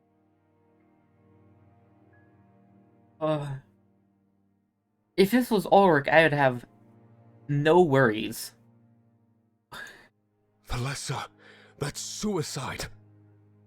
We don't have any other option. The Monarch needs you and Ulrich. No, I'll stay and fight. I know how those things work. I can punch the shit out of them. This isn't up for debate. You need to go. Now. Sylvie backs down, realizing there's no point. Each second needed to be filled with action, not inaction. If we wasted time, we'd just hand victory over to the enemy. Valessa pulls out her mother's daggers with a gulp. I guess taking them from Mazeo was a good idea after all.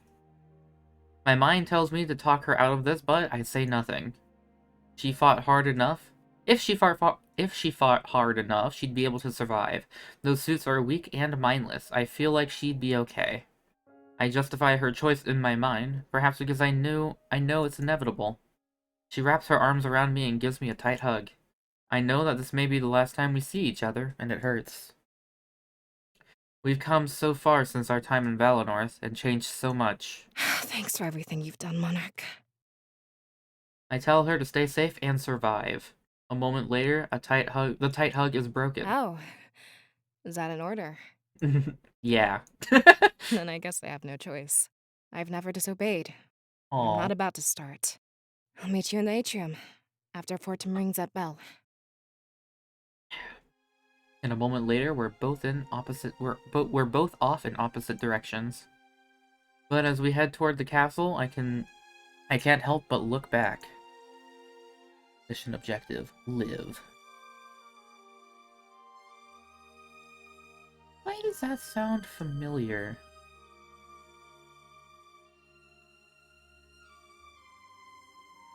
Oh, wait, no, I'm thinking of Halo, aren't I? Where it was like, objective was just survive, and it was like at the end of Reach, and it's impossible to survive because it's like literally endless. And it just gets to the point where you get one shot or something.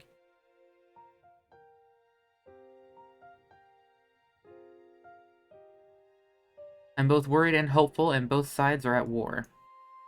I see her charge into the crowd, holding out her daggers. The sound of her stabbing the suits soon fills the air. They fall apart and hit the ground with loud thuds. Come on! I could do this all day! Oh. Dagger. With a smirk on my face, I realize her victory is clear. We retreat into the castle, and the sight makes my jaw drop. The castle is hauntingly beautiful, like nothing I've ever seen before. As we venture forward, I can only hope that Pro was successful. The bell hasn't rung yet, but I have the utmost faith in Fortum's ability. I let out a deep sigh of relief. I'm here, in their castle. This is the end. Winky face.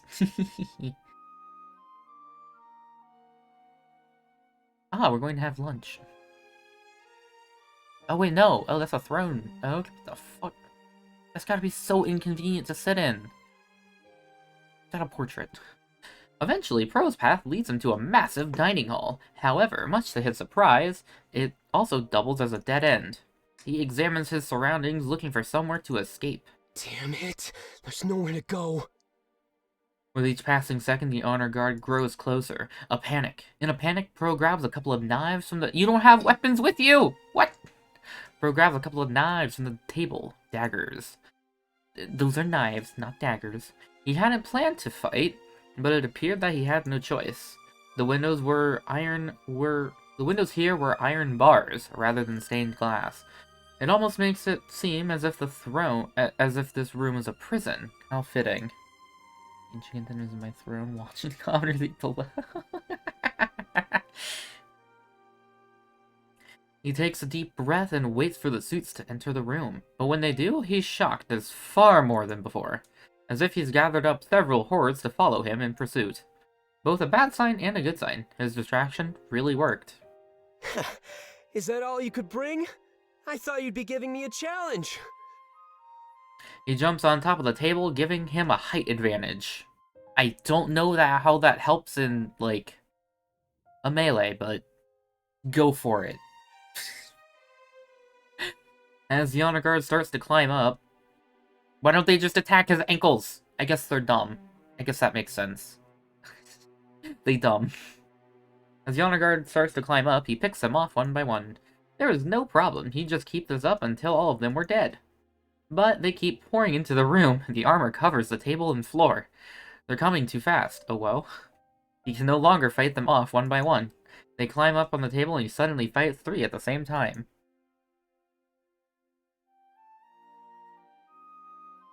Yeah, but he's beyond outnumbered. So, like, if they just surrounded him, I don't know if he could do much. Also, it's a table. Those aren't that high off the ground. He starts to tire, his limbs growing weak from all the fighting. But still, he doesn't stop. He never gave up without winning. Don't accept defeat until the very end, every gambler's rule. As agile as he was dexterous, fighting with daggers was second nature. But he'd need more than that at this rate. He needed some range. As the suits fall, he grabs one of their long swords to use. Come on! Give up already! It's over! But we already established he can't pick up a great sword. It seems that they too follow the rule of never accepting defeat. Swords clash as Pro is soon accosted from every possible angle. Oh god. A blaze grazes his shoulder and blood drips down his clothing. This just urges him to fight on even further. However, the horde never seems to go down in numbers. They run into the dining hall faster than he could take them out. Soon enough, there's absolutely nowhere to go. But even as hope starts to dissipate, Pro doesn't give up. He continues fighting until the floor is a sea full of pieces of armor. If I'm going down, then I'm taking all of you with me. Let's Also, give those Crafty. historians something to write about. A sword plunges through his shoulder and he stumbles back, crying. Gritting his teeth, he pulls it out and starts using 2 swords simultaneously. As if they were an extension of his body, he fights with immense grace. The wound is pouring blood and he starts to get lightheaded. Shaking his head, he tries to snap himself back to cognition, but a moment later a sword is violently thrust through his side. He lets out a loud battle cry, a sort of scream, and keeps fighting on. But as made evident by his weaker swings, this time was limited. Don't accept defeat. He fights, almost delirious from blood loss. In a last-ditch effort to survive, he jumps off the table. If he could fight his way to the exit, he'd survive. A fantasy brought on by his deluded state, no doubt. It wouldn't have worked before, and it wouldn't work now. The white suits of armor on the ground are crimson with his blood. Moments later, something surprising happens. The honor guard spreads out, almost like they're retreating. He falls to his knees, curious as to what's going on in their minds. They sheath their blades as Pro kneels in a puddle of his own blood. So that was it. So that's what it was. An admission of victory and their opponent's death. He cries and tries to repeat himself once more, as if it was a sort of mantra. Don't accept.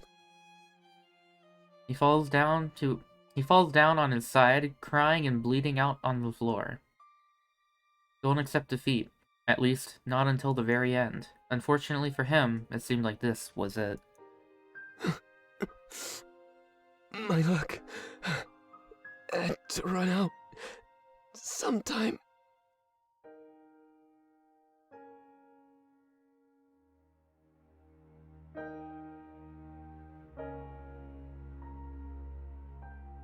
In his final moments, he comforts himself with warm thoughts. Thoughts as warm as the pool of blood that now covered the floor. He passes on with a smile, finding happiness in the success of his task.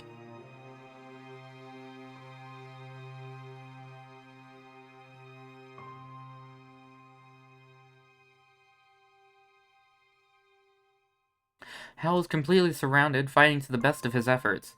A one-on-one fight would be no problem, but this was too much. In total, there must be tens of thousands of honor guard here. Fighting with his fists. Why? Pick up your sword. Stop punching.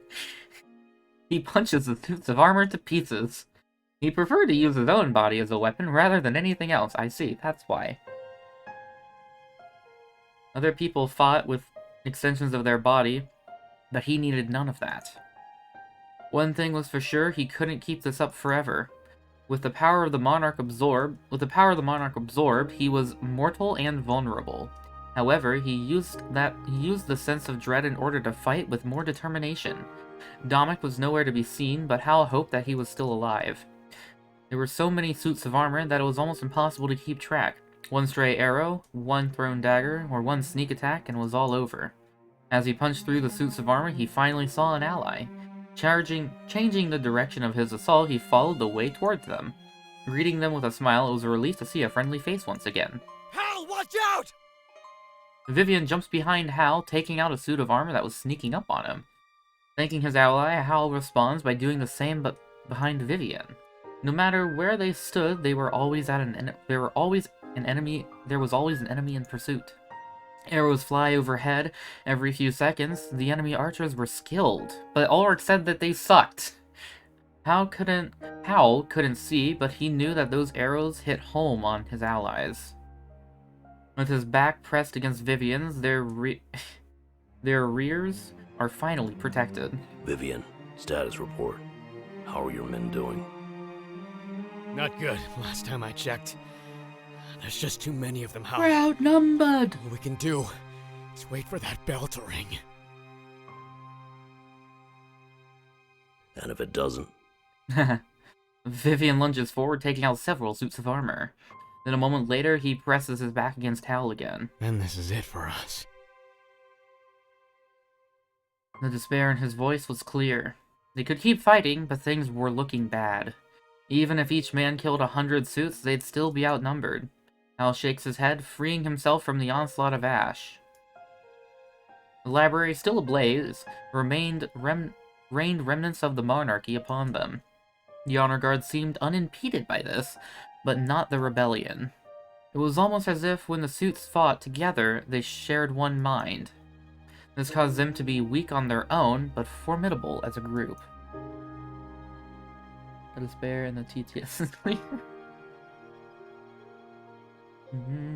However, it meant the more they killed, the weaker their enemy became. Vivian, do not give up so easily. You are set to rule the strongest nation in the world. We cannot have you return home with stories of lost hope. As they talk and they keep fighting, the enemy never lets up for a second. Then we better find it again. And fast.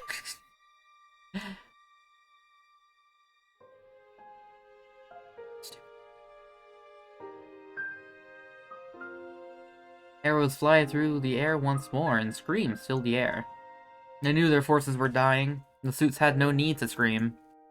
Hal wasn't even sure if they felt pain, or feared their own demise. They probably welcomed it. And he wondered if those things would be a weakness or a strength. His knuckles become bloody and cracked as they fight for their lives. They continue to protect each other, fighting as if they were one body. We need to change up our strategy. If we don't, then they'll outsmart us. Vivian didn't respond. Vivian? Vivian shakes his head, panting heavily. Sorry. It's just taking a lot out of me. I think I need to get back to the library. Will you be okay on your own? Just fly away, dum-dum. You have wings. Yeah, I'll be fine. Will you? Yeah, go now, while you have an opening. We will continue to fight them off. Vivian nods and runs off towards the library. Soon enough, he disappears into the crowd of suits. Hal's back is vulnerable once more, but he still fights. All he can do is face the enemy and his fate head on. Charging into the crowd with a scream, rage wells up within him. There are no allies to be seen, just target after target waiting to be killed. And that's what happens next. He shatters the enemy like weak glass. They fall to the ground, leaving a trail of carnage in his wake. He had killed more than his fair share and still went on. Eventually, a barrage of arrows assaults him. Piercing through his torso, it causes him to grunt in immense pain. He does his best to shake it off, but it's almost too much to bear. Now that the excess spirits were removed from his body, he was mortal. Because of that, he lets the arrow stay inside of his body. Pulling him out would mean nothing short of a death sentence. But so too was rushing headfirst into a horde of those suits. All of a sudden, it's harder for him to keep track of everything happening. Confusion sets in, and he starts longing for his ally to return and help him. Brittle. But even if they did come back, they would arrive a moment too late. He turns around looking for more enemies, and one was right there. They thrust their longsword deep into his gut, and he stumbles back. But then he quickly lunges forward, destroying the suit with a harsh punch. More suits crumble down around him, and miraculously, he's still fighting. It was miraculous that he was still standing. He fought on with fervor. However, the archers from before were preparing another shot. Moments later, his back was full of arrows as they hit their target. His body starts to feel numb, and he falls to his knees with a cry. The honor guard surrounded him, and he's too weak to fight back. In his current state, all he could do was stand his ground and seek mercy. Yet he chooses not to. He'd never accept defeat without putting up a fight. He takes out a few more suits before they start to fight back. Perhaps they were giving him a chance to surrender and accept death. However, such an opportunity had passed, and swords soon start to assault him. They work quick, covering Hal's entire body with wounds. He falls down to the ground, trembling from the intense pain. Blood pours out from him, spilling until there is nothing left to spill. Then, the honor guard walks away, realizing they had won. Hal lays there looking up at the sky, and the steadily falling ash. It covers him, and he becomes one with the remnants of his people.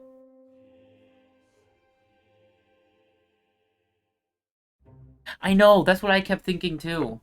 Like, the suits. Ow, ow. Oh god. We just had 2 characters die, and now we're here with 4 of them.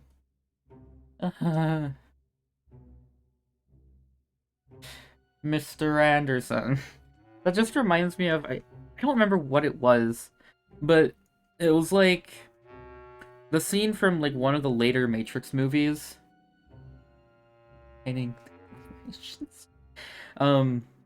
was one of the Matrix movies where Neo is just, like... he's in, like, I'd want to say it was just, like, a basketball, like, square or something, like, outside. And there's just a bunch of Smiths there. And somebody, like, dubbed over it to make him just say, ow. Every time Neo punched one of them, and it was hilarious. Ow, ow, ow, ow, ow. Because, like, literally they're like this, just going down with one hit. The evil of capitalism. Oh, God. Poor Tim pants heavily, panicking with an arrow in his side. He knew that he had to pull it out, things would only get worse. Oh, he knew that if he pulled it out, things would only get worse. It would be best to keep it inside until he could find some help. It wouldn't be fatal, so that gave him great relief on its own. Hiding in a spare room he found, he needed to take a breather. It was perfect timing as the suit started to scurry around inside. It can't be too far away. How high up does this castle even go? Yeah. It's either backloaded deaths or they're all going to be Ex Machina back to life or something. Yeah, no, so what he needs to do is he needs to, like, break it off close to his body, so it's not, like, protruding. That's what he should do. Also, he's wearing clothes. He could just wrap himself up to, like, do that. He shakes his head, realizing that there is only one way to find out.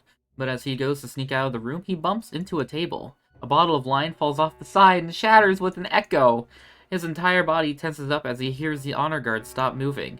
He runs to the other side of the room and hides behind the curtain. No! It would have been easy to sneak out, or sneak around them, if not for the wine.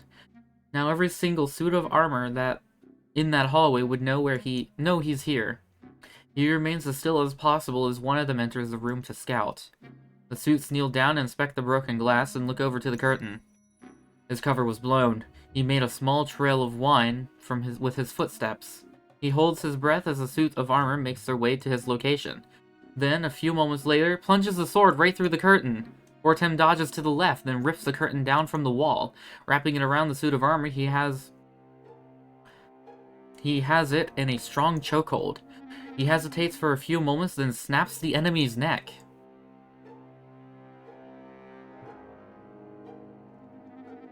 I'm so confused as to what these things are. Do they have a neck to snap?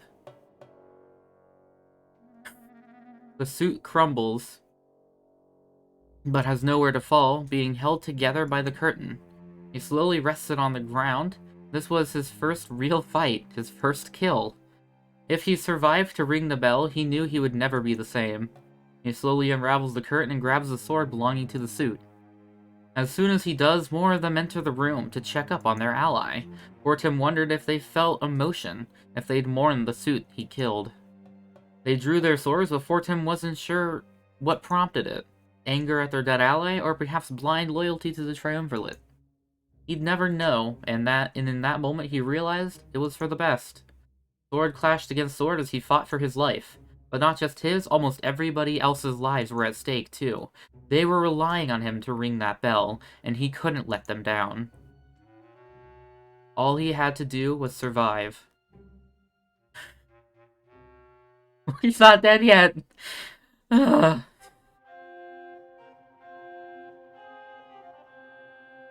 I was very worried there.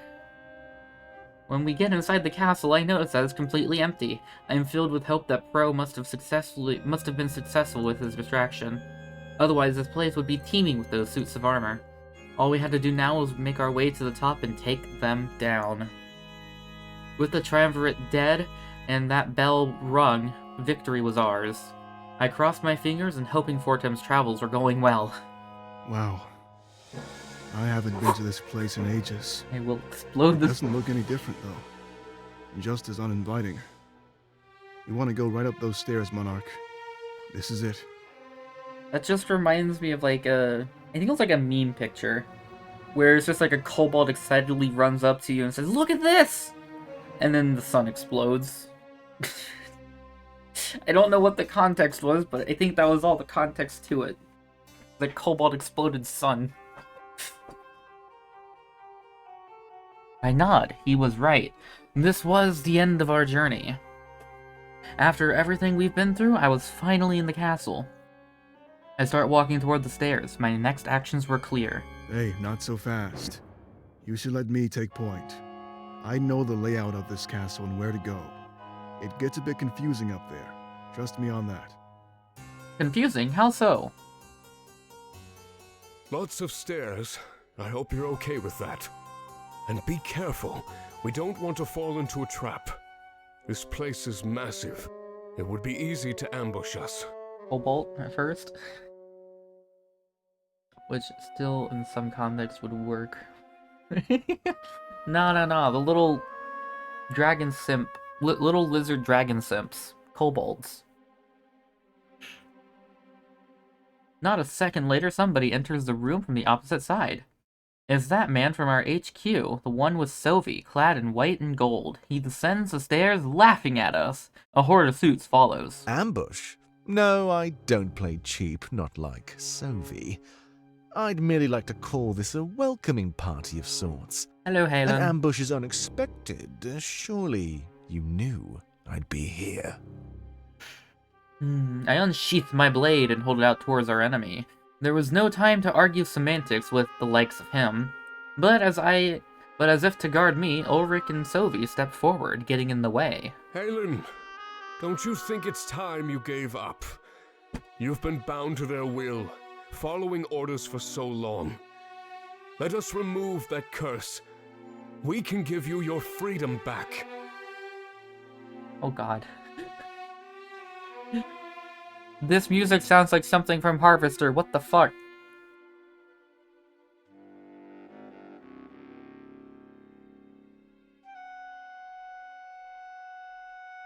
Give you your freedom. Clearly an act. Sylvie wanted Halen dead. That, and he could never agree. He was under their thrall. A moment later, Halen disappears into the crowd of suits. Freedom? Huh. I don't need freedom. I exist to serve the Triumvirate, and that is final. You did too, but you threw it away in your folly. So we have a second chance? You always were a kidder, Halen. You always were a kidder, Steve. I forgot. Of all the things that I remember from that game, that's the one thing that I just always forget, is that that's where that came from. You always were a kidder, Steve. Well, maybe it's not where it came from, but I know it's in that at least. The suits of armor reach the bottom. But Halen is nowhere to be seen. We just hear his voice. He must have used the confusion of the crowd to escape. You stand in the realm of gods now. It is time you spoke with your resolve. If it is strong enough, then you will find me. Well, the honor guard draw their swords as Halen's laughter fills the room. And if it is not, then you will perish. So do it. Show me the determination of your rebellion. Speak against your gods and see how they answer. At Halen's command, the honor guard charges in our direction. Sylvie and Ulrich are the first to fight, making sure that I'm protected. But I make sure to play my part. I take them down with similar ease. The suits of armor stand no chance against the Blade of Exodus. The same could be said of Ulrich's greatsword and Sylvie's fists, still. Why is he punching? It's just so goofy to me. I'm confident in our victory, but I try not to get too cocky. It seems like there are almost 1,000 suits of armor here. Though we're doing good now, our bodies could easily weaken. A viable tactic: wear out your enemy with excessive numbers. As we fight, we find ourselves surrounded more and more. Honor guards seem to have almost herded us to a specific location. I stand back to back with Sylvie and Ulrich. We are panting heavily. Ulrich, put away your sword. Huh? Don't you remember? They both look at me. Yeah, of course. He sheaths his massive blade as the suits close in on us. Monarch, open your mind to us. Treat us as extensions of your body. I'm confused, but I nod. We need to take action, and now. I lunge forward and destroy one of the suits. Good. Now it's my turn. Ah, we're going to pass the sword back and forth. Then the blade moves from my hand to Sylvie's. It's no longer puffin time. Punchin' time. He does the same as me and destroys several suits. As if passing a baton, Ulrich is up next, swinging the blade. It's been too long, Sylvie. It's been so long. Then almost instantaneously, it's back in my hands. I keep fighting. We're pressed back to back, exchanging the blade with our power. Phasing it from person to person as needed, we're almost one mind. Yes. Really gets my blood boiling. As if it's an intricately choreographed dance, we continue to fight. In this moment, we really did command the blade. We were its owners. I feel unstoppable, but then I realize, could the Triumvirate do this as well? If they could, then we're in for a difficult fight. Over here! I let Ulrich take the blade, and we continue passing it around. It isn't much longer until the horde is thinned out. We're winning! I don't understand why doing this suddenly make us win better. Is the blade just better at killing them? This is true teamwork, unlike anything I've ever seen in my entire life. Monarch, look out! I take back the blade and destroy the suit in front of me. Their numbers have easily halved in just a few short minutes. At this rate, we'll be free to take on the stairs at any second. They mean to kill us with mindless slaves. I wish they had the courage to meet us face to face. The Triumvirates must have been scared, I could feel it. In the end, all the tyrants have left to do is cower in fright. Whatever game they were playing would be over soon. We continue our dance until the last suits of armor has fallen. Though we're reduced to exhausted messes, we had won. Taking deep breaths, we try to regain our composure. So, up we go? Up you go. Yeah. I phase the blade back into my hands and sheath it. Looking toward the stairs, it seems our next goal is clear. When we got up there, we'd make him regret taunting us. We make our way upstairs in pursuit of Halen. After what just happened, I was certain we'd win this. With our strength combined, nothing could stand in our way. Oh boy. Who's dying next? I don't like the fade out. Okay, we're going into the... Wait, where are we? The first thing I see is stairs. Lots of stairs. Me, I'm dying. Oh no. Shit. No, Hoodie, come back. They lead upwards in every conceivable direction. I know I was told there'd be lots of stairs, but this is insane! Again, with the harvester music, what the hell? The second thing I notice is the complete lack of Halen. Had he fled up those staircases? Where could he be? Actually, I'm starting to wonder how he disappeared like that. If he was made from the blade, could he phase around as well? I hope that's not the case, that would prove far too tricky. However, due to his loyalty, I know that we'd be in for a fight. Destroyed suits of armor and their swords line the floor. It must have been the remnant of a previous fight, or perhaps Fortum and Pro came here before us. Be careful, Monarch. Try not to let Halen steal the blade from you. Remember, we all possess the same ability. Why? Why? Yeah, make sure to be on your guard. We killed his suit, so he's probably scared. I wouldn't be surprised if he resorts to trickery. Oh, you don't have to worry about that. I nod, that was good advice. I take it to heart as we walk toward the staircase. We hear Halen's voice, but we can't see him at all. Well then, perhaps you're stronger than I thought. No matter though. I've been waiting for a worthy opponent. I'll savor killing you, Monarch. Every single moment. That's when I finally see him. On one of the many flights of stairs. He's slowly making his way down, almost as if he's buying some time. I move to meet him halfway, but suddenly there is no need to move at all. Monarch, look out! Almost instinctively, I lower myself close to the ground as possible. From behind, a massive sword is swung. It came close to removing my head. I turn around, greeted to the sight of Halen, so he can move around like that. Saved by your friends, as always. Always? I wonder how you'd handle things on your own. What do you say? Want to put that to the test? Ulrich steps forward, interrupting before I can respond. We don't have time for your games, Halen. We will give you one chance. Surrender or die. And who says you get to call the shots? Remember, I exist to manifest the Triumvirate's will, and right now, what they want is to see you all dead. Dead. Halen draws another sword, holding out two large blades. I've never let them down, and I don't plan on starting. You think you're special? That you're here to seize your destiny?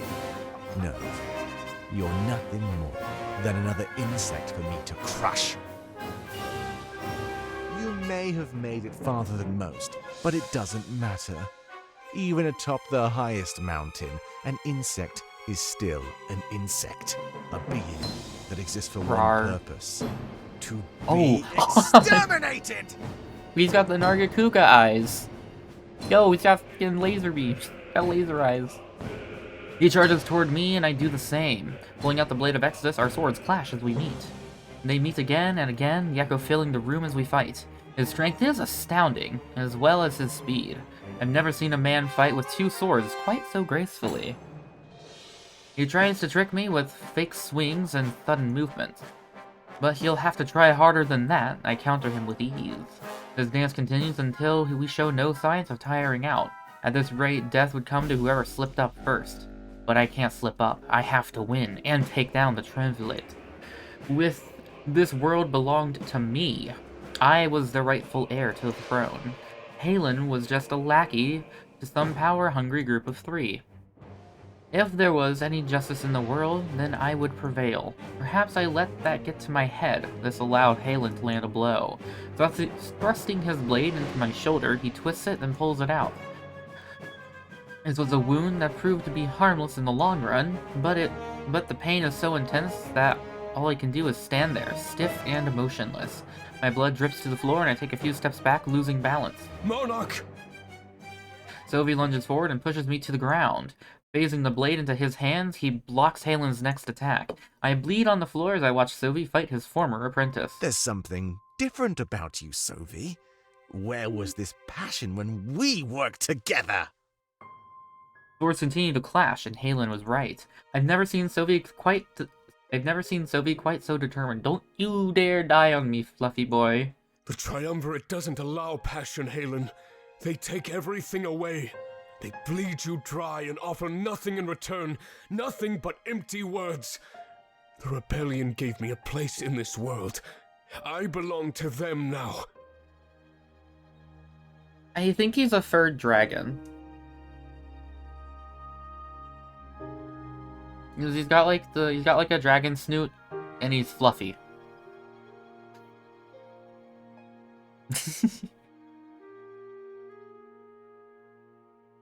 You mean they seduced you with flights of fancy? You honestly believe that he is our rightful ruler? Dragoat. Sylvie nods. Without a doubt, I'd give my life for the monarch. I know the truth of the spirit realm. The Triumvirate told me. This isn't some dream or fantasy. They told me themselves. Halen seems surprised, as if he still trusts Sylvie. You mean? Yes, that's what they told me before we left from Azeo. It's why I didn't kill the monarch when I had the chance. I told myself I'd never harm those in charge of this world. That's what separates the both of us, Halen. My loyalty is to Alestia. Yours is to the Triumvirate. They made you a slave, with no choice but to obey. No, I want to serve them. Your faith was challenged, and you gave up. I'm not that weak. I stand tall, and you were literally remain in created by line. them, my man. Sylvie lowers the blade, signaling his intent to stop fighting. Then let the monarch remove the curse they've put on you. If you still want to serve them, then we can continue to fight. And if not, then you'll realize that you were wrong all along. Halen reacts with anger to that last part and charges towards Sylvie. They're fighting again, just when things started to turn around. No, I'm not wrong. I'll never give up, Sovi. Never. If you want to pay with your life, then I'll accept that toll. But know this. It brings me no pleasure to... And a moment later, Sylvie thrusts the blade through Halen's gut. Sylvie looks horrified as he harms his former apprentice and friend. No turning back. This was the exact moment his defection was complete. Sovi. Halen grunts in pain as Sylvie removes the blade. A horrific wound, but I don't think it would be enough. Created from the blade, Halen was surely resilient. Halen, I'm sorry. I didn't want it to be this way. I can hear such sadness in his voice. He's conflicted. Looking down at the floor, Sylvie shakes as he watches Halen bleed out. A moment later, he falls forward, and Sylvie catches him in his arms. On the verge of tears, Sylvie turns Halen around. Lowering him to the ground, he puts him in a strong chokehold. Halen struggles, trying to escape, but the wound rendered him? Monarch, do something! I don't care what it is, just do it! Rendered him too weak. I look over at Ulrich and he watches in shock. I know that wound wouldn't kill Halen, just temporarily incapacitate him. Sylvie must have known, but the sight and what he did was too much for him.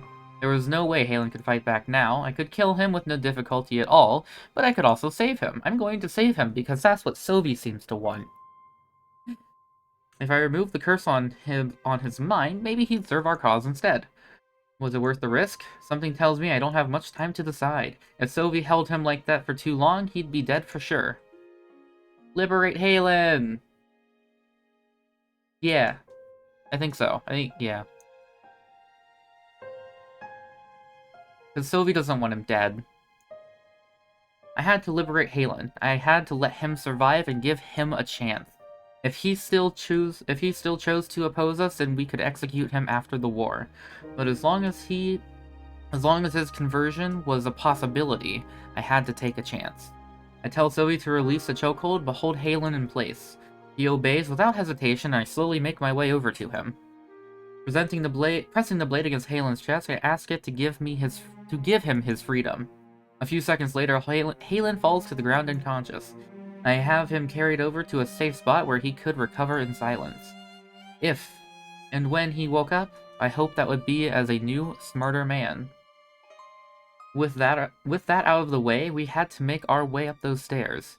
Within a few more minutes, I'd be face to face with our enemy.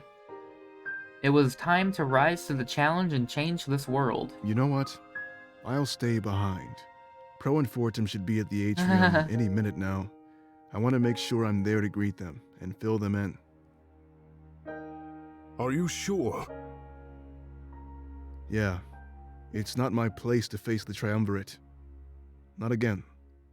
This fight belongs to the both of you. For a So moment. go and see it through. Why did he die?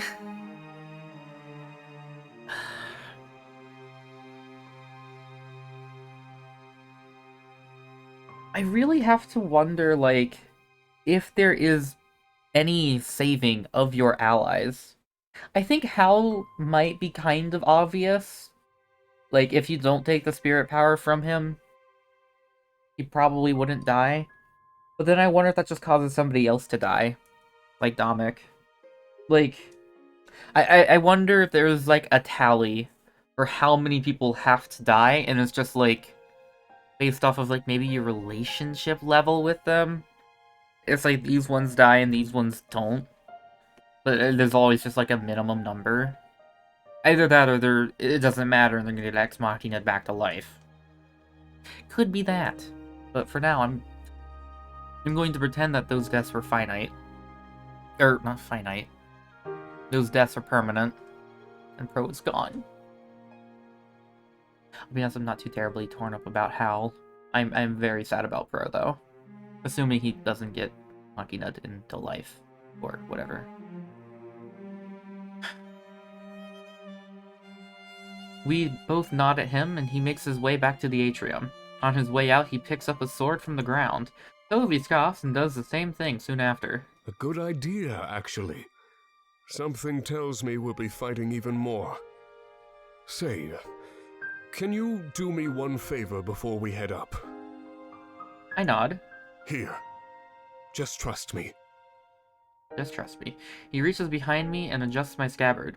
I'm not sure why, but he switches it to my other side. I'm not left-handed, so... that only made things awkward.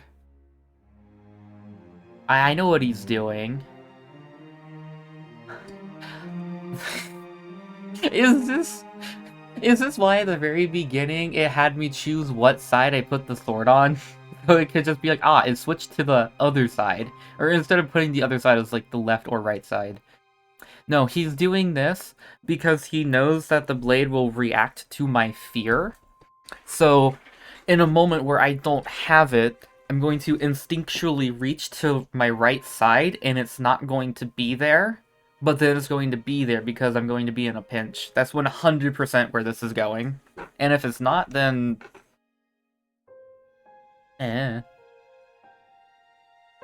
I'll do something? I don't know. Things awkward. But I choose to trust him. Thank you. And a second later, we make our way up the stairs. All we had to do was dethrone the Triumvirate. Simple enough. After that, I'd meet my friends in the atrium. At least the ones that survived. Liberty or death. Or in my case, hope. Just looks cooler on your left side.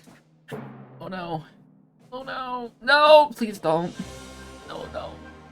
Dominic fights for his life in the town square, surrounded by suits of armor. He's lost sight of all of his allies and is unable to tell if they're still alive, even still alive. Still, he fights on. He'd never give up, not when he's this close to the end. That bell would surely ring any minute and bring an end to the war. If the monarch followed through, this world would belong to them. This is the fact that kept him fighting, even as hope was lost. Fatigue started to set in, making him move slower. As suits of armors fell, so did his strength and resolve. He was surrounded, fighting in every direction. Come on, 14, we can't hold the town square forever. And just then, an arrow pierces through his shoulder. He stumbles back and falls to his knees before pushing it out. The pain was minuscule compared to how he felt back in Museo. Rising up, he starts to fight with anger as well as determination. In a rage, he takes down the suits of armor even faster than before. Another arrow pierces his upper body, but nothing could stop him now. Keeping the arrow in, he grabbed another sword that lay on the ground. Fighting with two of them, he was able to guard himself more efficiently. The suits of armor are arriving faster than he can kill them, however. Soon enough, he was surrounded by more suits than he could hope to kill. With no allies around him to come to his aid, he knew things were dire. If Fortem didn't ring that bell, this could very well be his final stand. He throws his second sword to the ground and takes a deep breath. He was prepared to face his death. This somehow made him stronger. The pain from the arrow only served to push him to more extremes. I guess it's time. His fighting starts to become more desperate as tears blur his vision. The fact that he couldn't see any of his friends just hurt him even more. He had to assume that everybody around him had fallen during battle. Stay back! I'm warning you!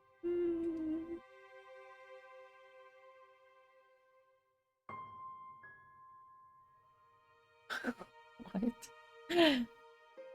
He held out his sword as if to threaten. His hands trembled.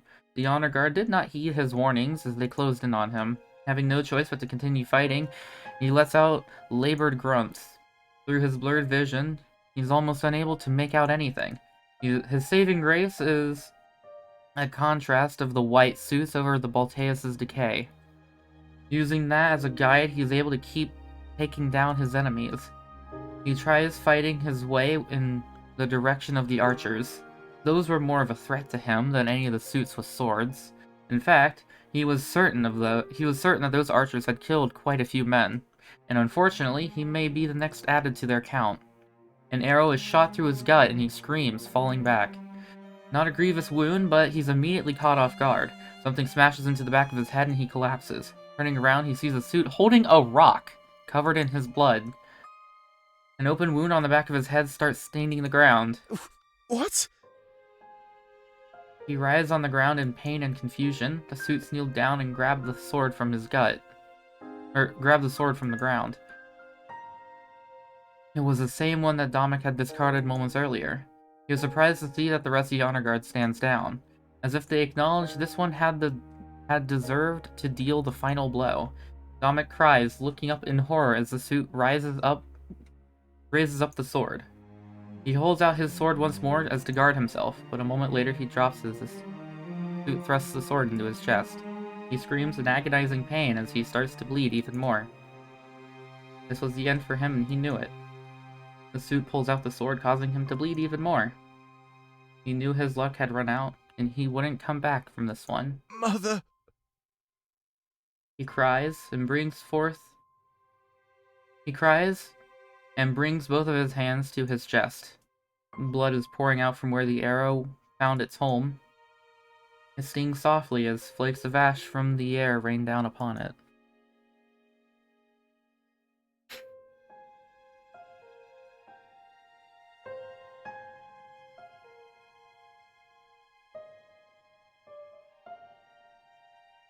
Pain is so intense that his vision fades and his ears ring.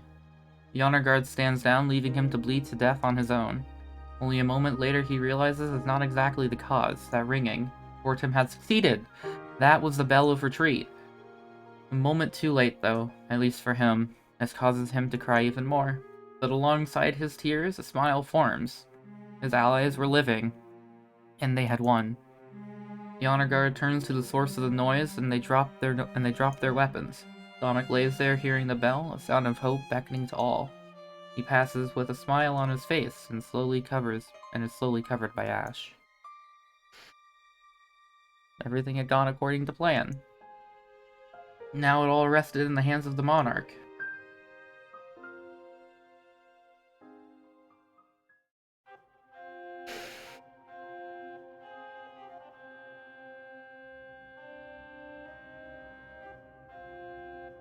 I'm sad.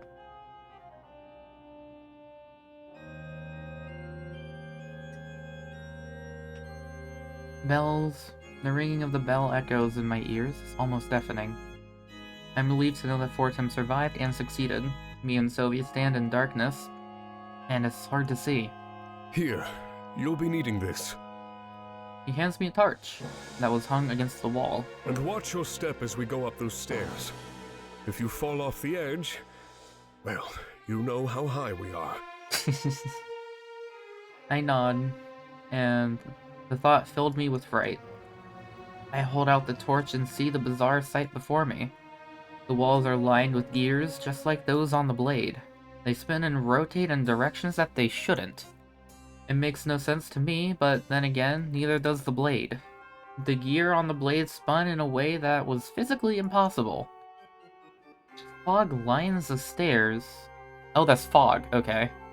Lines the stairs leading to the Triumvirate's chambers. I was confident a moment ago, but this sight fills me with unease. I've never seen anything like it, and it's very concerning to me. I couldn't see off the edges of the stairs, and there was no railing. The slightest stumble could send me back down to the atrium. I do need to go back there, but that's not how I want to do it. I have one Oh, piece no. of advice for you, Monarch. Don't let them talk to you. Just kill them with no question. All they'll do is try to justify their actions and earn your sympathy.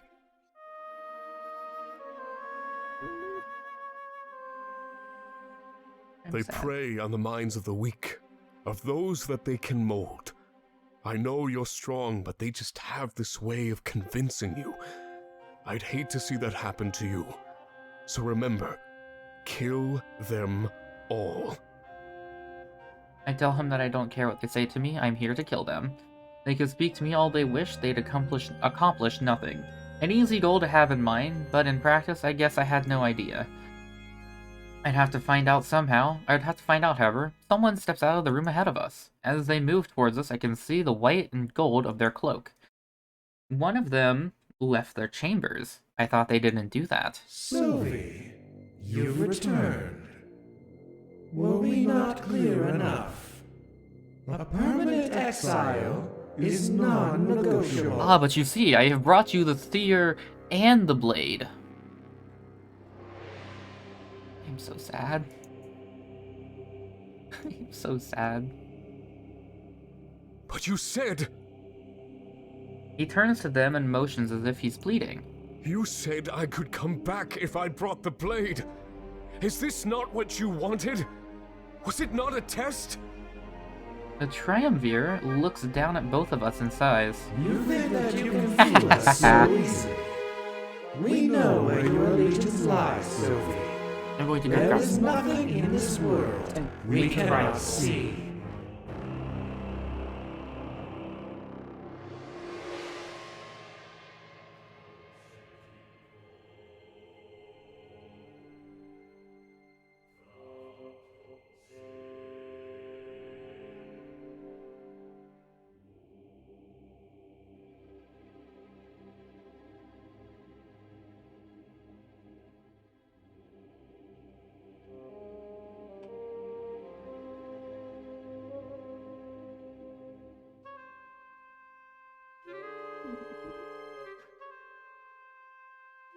Anyway.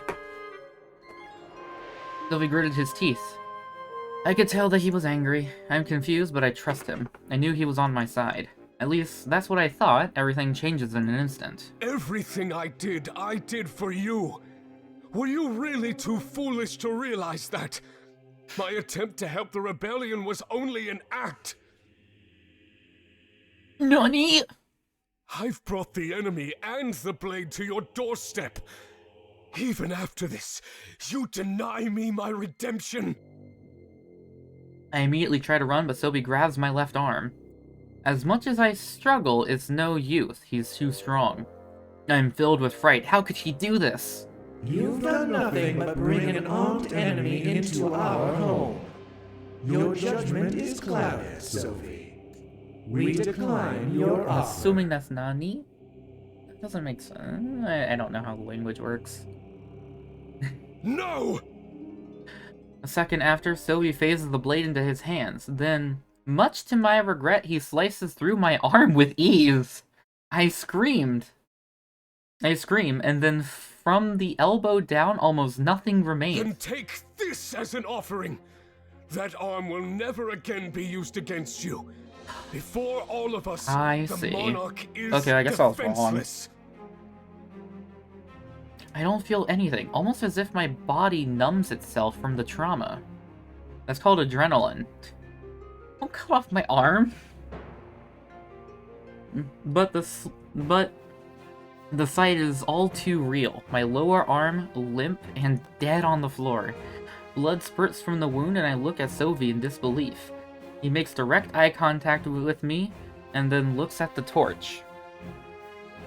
I'm still gripping it tightly, and that's when things make sense. He was trying to fool them. I still have use of my good arm. I slump against the wall. I think there's a wall. I slump against the wall and use the torch to burn the wound shut. A disgusting smell fills the air and I can hear crackling and sizzling. This is all I can do while I watch Sylvia ascend the stairs with the blade. You continue to surprise us, Sophie. Very well. Let us talk. Indeed, I have been back. Nanda. Another form of what you just exclaimed. Ah, okay. I was like, I'm pretty sure most Japanese characters are like 2 to 3 letter sounds, so that would have been too long to be Nani. But also, I guess that's still 3 syllables, but I don't know. I don't know how the language works. A triumvir looks down at my scabbard. They definitely believe Sovi removed my dominant arm. But I don't know why any of this is happening, but I let it all unfold. I trust him. Thank you, Master.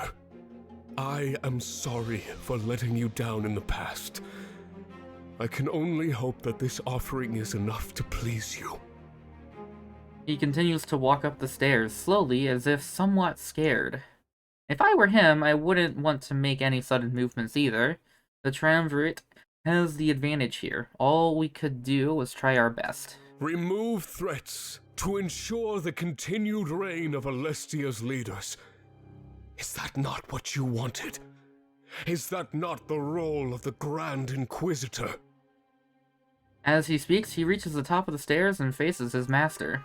The triumvir lets out another loud sigh and proceeds to nod a few times.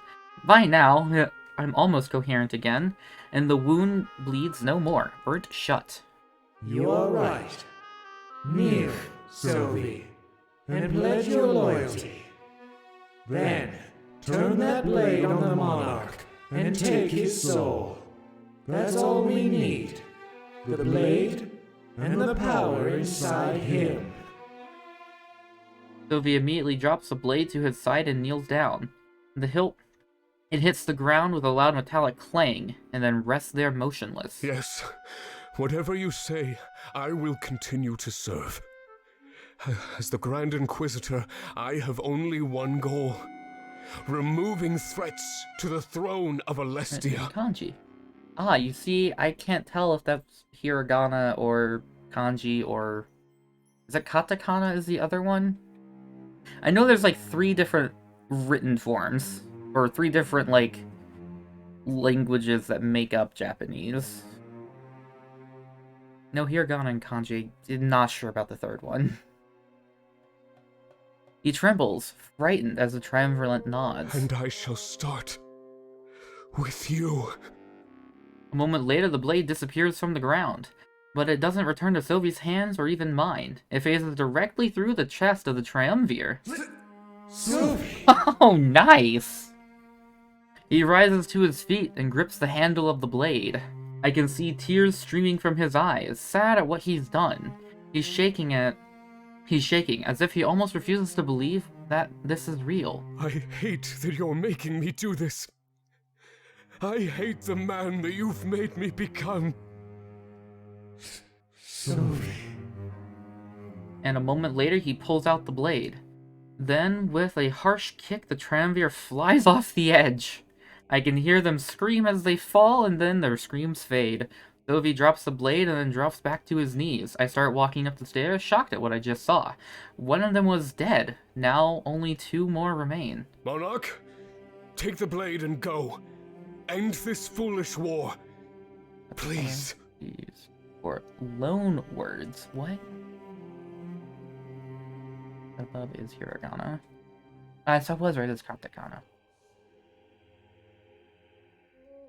What loan words? As in, like, legal documentation and such?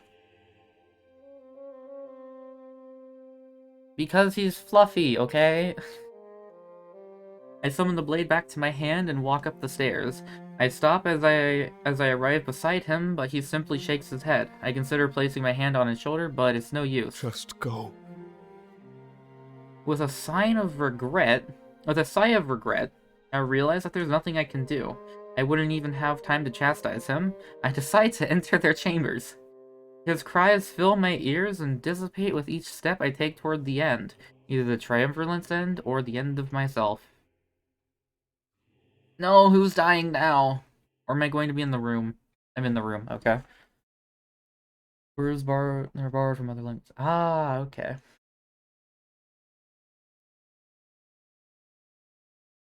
When I enter their chambers, it looks just like I remember it. I have been here before. I've had visions of standing in this very spot. In those visions, I remember walking toward the idol in the back. I can feel the blade respond to this room. But I'm not sure why. I just right-clicked again. Thank you, League of Legends, for ruining my finger for all eternity. It's not moving or anything. It just feels... It's just a feeling deep in my gut. As I go to grab the blade, I hear a loud voice call out to me. Stop!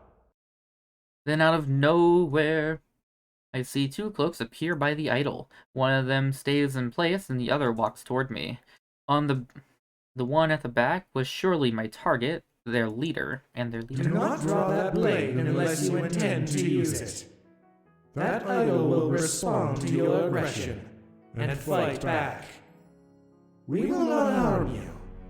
We brought you here for another reason.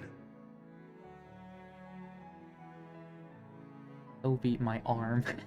Why? Oh, so he could get close to him.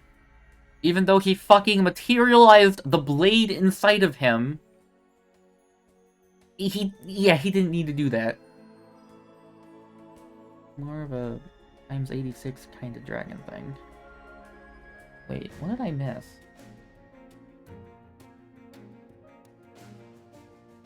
And of arm.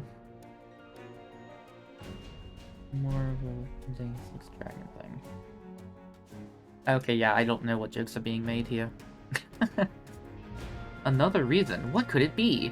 I know I was told not to let them speak, but I'm curious. Assuming a neutral stance, I asked them to explain themselves. That is a tall order, Monarch. I noticed the use of my proper title. In this moment, there was no room left for doubt. Everything Hal told us about the Triumvirate was true. They don't speak, they just stand there in silence. If I had anything to ask them, I guess now would be the time to do it. However, earlier warnings echo in my ears. Warnings against letting them speak. Oh boy. That's what my assumption was, because that's where, like, times 86 went, but then I also had no idea, like, underscore 65, like, that's where I was lost.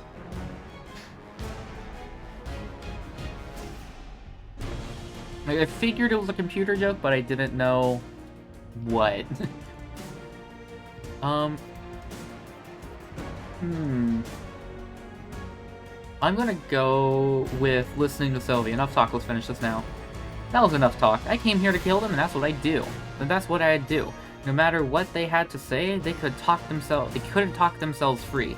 They hurt my world and my friends. I would make them suffer. The mind can suffer when stuck in the same time and place. History repeating itself can be far more than maddening.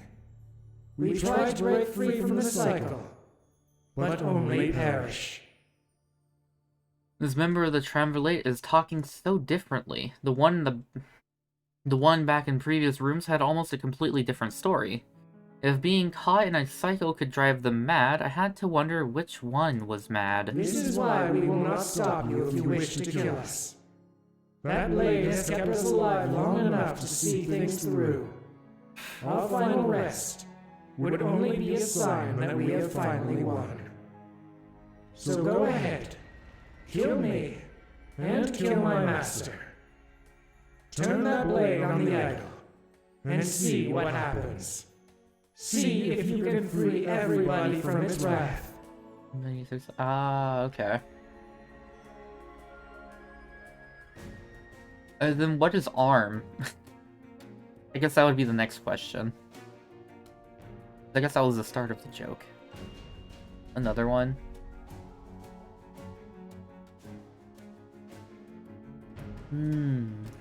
Not just us, or Alestia, but all worlds, and all people. If you are not strong enough, then the cycle will just start anew. Before you know it, you may be facing us here, once more. Is this just like... the player's going to have multiple playthroughs of the game, and therefore this is going to happen multiple times. But know that we are not your enemy. All we've done to... I'm sick of hearing it. I'm sick of all this weak justification. I phased my blade, you already did that, and thrust it through their chest. But, like I was warned before, the idol responds to my aggression. The room is engulfed by a blinding darkness. It must be the idol. The blade usually causes a white light. I feel immense warmth around me and hear the crackling of flames. The darkness fades and the entire room is engulfed in fire. The Triumvir stands before me, bleeding and crying. These were no gods, just weak, arrogant people. Very well. I turned left and faced the flames, forcefully taking them with me. I hold them there with the blade, tempted to absorb their soul. But no, they don't deserve it. They don't deserve the satisfaction. I pull the blade out and watch as the wound oozes blood. Then I grab them by the cloak and pull them close to me. In their final moments, I curse them and condemn them. And then I push them back into the idol's flames. I hear them scream and writhe as they slowly burn alive. In my opinion, they deserved a punishment far worse than that. Now, just one more to go. As I turn back to face the idol, the vile Triumvir stands before me. I hold out the blade toward them, showing my intent to kill. That was my goal. Kill the Triumvirate, destroy the idol. Stop! Think about what you're doing. Everything we've done in the name of freedom. Objection. They get down on their knees and look up at me. Normally, I'd send you back to start the cycle anew. But now, your strength surpasses mine. This must Haha! be We have the end. Madoka Magic at it. I beg for your mercy. Let me live to see what I fought for. Without hesitation, I swing the blade and cut off their head. They fall to the ground, and blood stains the white of their cloak. I'm not sure what to believe, as they all had something different to say. Perhaps they meant to use that doubt as a weapon when I got here. I throw away that nonsense and stick to the goal I originally had. With them out of the way, it was time to destroy that idol for good. I take a step forward and my body is assaulted with pain. I can tell that the idol is fighting back and I fall to my knees. The flames are so hot that I feel as if I am melting away too. But no, something else is happening. It's not just the flames. The idol is trying to kill me. But I'm not the one, but I'm not the only one here. Inside of me is the monarchy, billions of spirits wanting to help. It's almost as if they're shielding me, sacrificing themselves for me. I stand up and take another step forward. The pain is even worse. I fall to my hands and knees and cry in agony. It's too much. My vision blurs, but after a while, things return to normal. Though the pain has... Can you not sing over me while I'm still reading?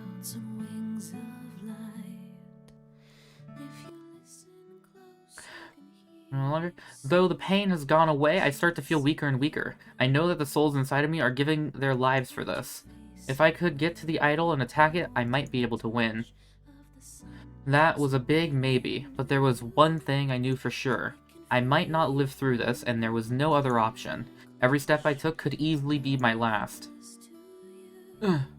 Determination rises within me, and I take another step forward. My body is racked with pain, and it's almost impossible to walk. I use the blade as a makeshift cane as a voice sounds in my head. You can do this, Monarch. Don't give up.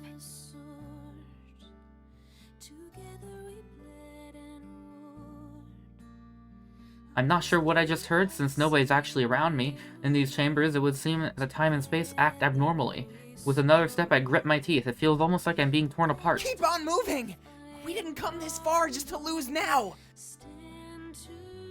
As the souls exit my body to shield me, I get noticeably weaker. I tremble with every step, trying as hard as I can to keep myself standing. My comrades calling out to me and urging me to move forward. I start to cry. I guess I'm no longer the strongest member of the rebellion. I'm proud of you, Monarch. You saw this through to the bitter end. With another step, I fall right to the ground. I lay there, crying and squirming in pain. My grip on the blade tightens as I shake. Is this really how you want your story to be told? Get up, Monarch! Get up and finish what you started!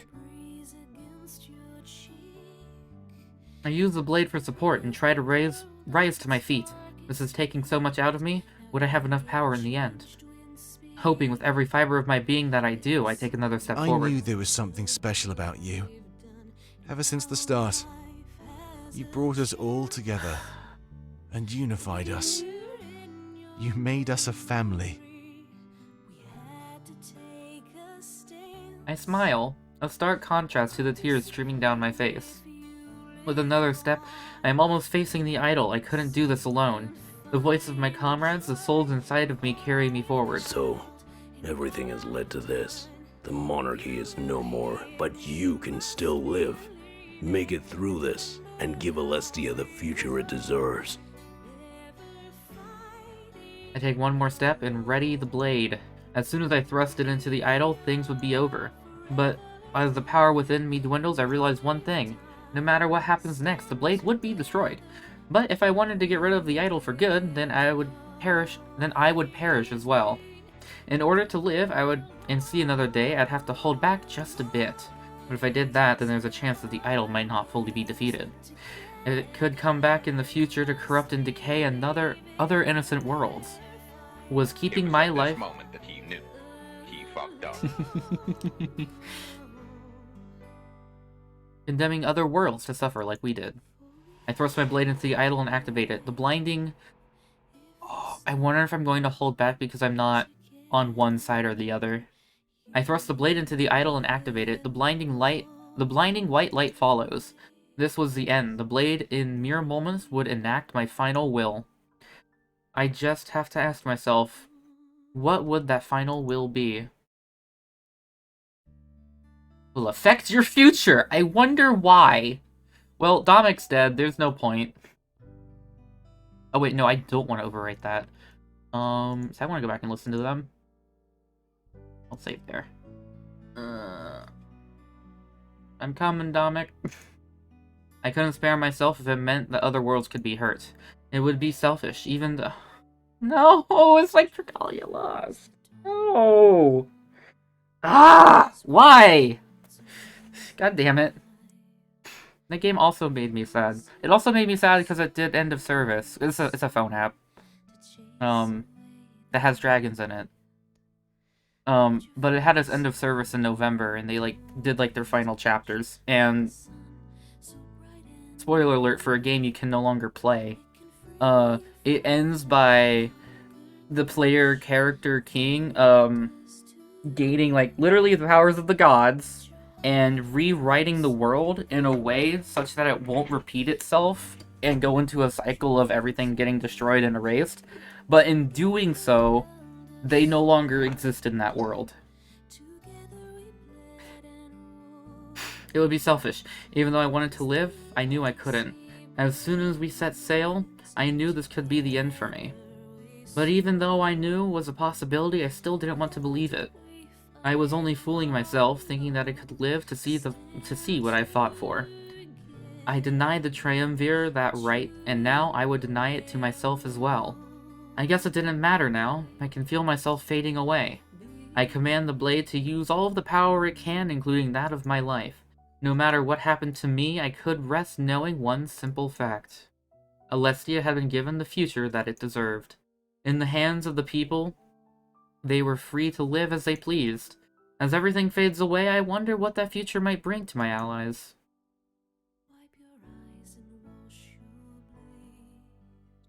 Notice white. Apologies to anybody who's sitting in a dark room.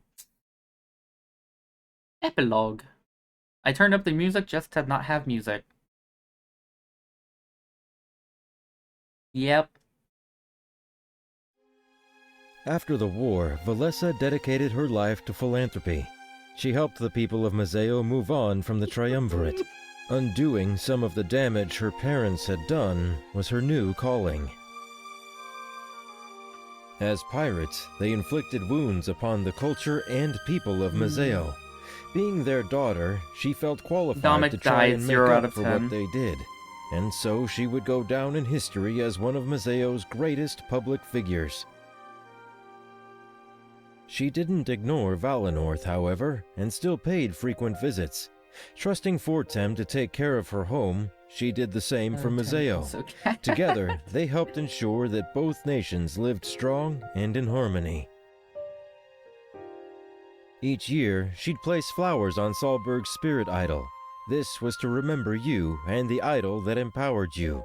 You were never forgotten, not by her or by the world you served. For as long as she lived, she did this every year. Known as a strong woman, this was the only time she shed a tear. Tales of her dedication to your memory Aww. would live on after her passing. It has to be style efforts points. and choices, Valessa survived. When the whole world stood against her, she faced it and prevailed. You gave her a gift of a happy, peaceful life, one not lost to senseless war. Oh. Okay. Fortem returned to Valenorth and took on the role of elder. He stayed true to his word and united his nation with the rest of Alestia. At the loss of some Or decision culture, based on how much Valenorth merged heresy with the mattered. monarchy for good. A small price to pay, many would say. Valenorth let go of its dead beliefs. No more spirit realm, no more seers. Valenorth was just like every other nation. Trade routes were opened, and Valenorth was no longer closed off to outsiders. In a way, his nation became almost an extension of Mazeo. Upon his passing, he left behind the world he dreamed of creating, a unified Alestia, each nation resting on another for strength and purpose. He never got over the loss of his best friend, however. The day of your death became a day of festivities for Valenorth. They celebrated the gift of life that you gave to the rest of Alestia. On this day, many flowers would line the streets to your home. No. Fortem still came over every day, keeping your house in tip-top shape. Oh. He says it's what you would have wanted. He never stopped honoring your memory.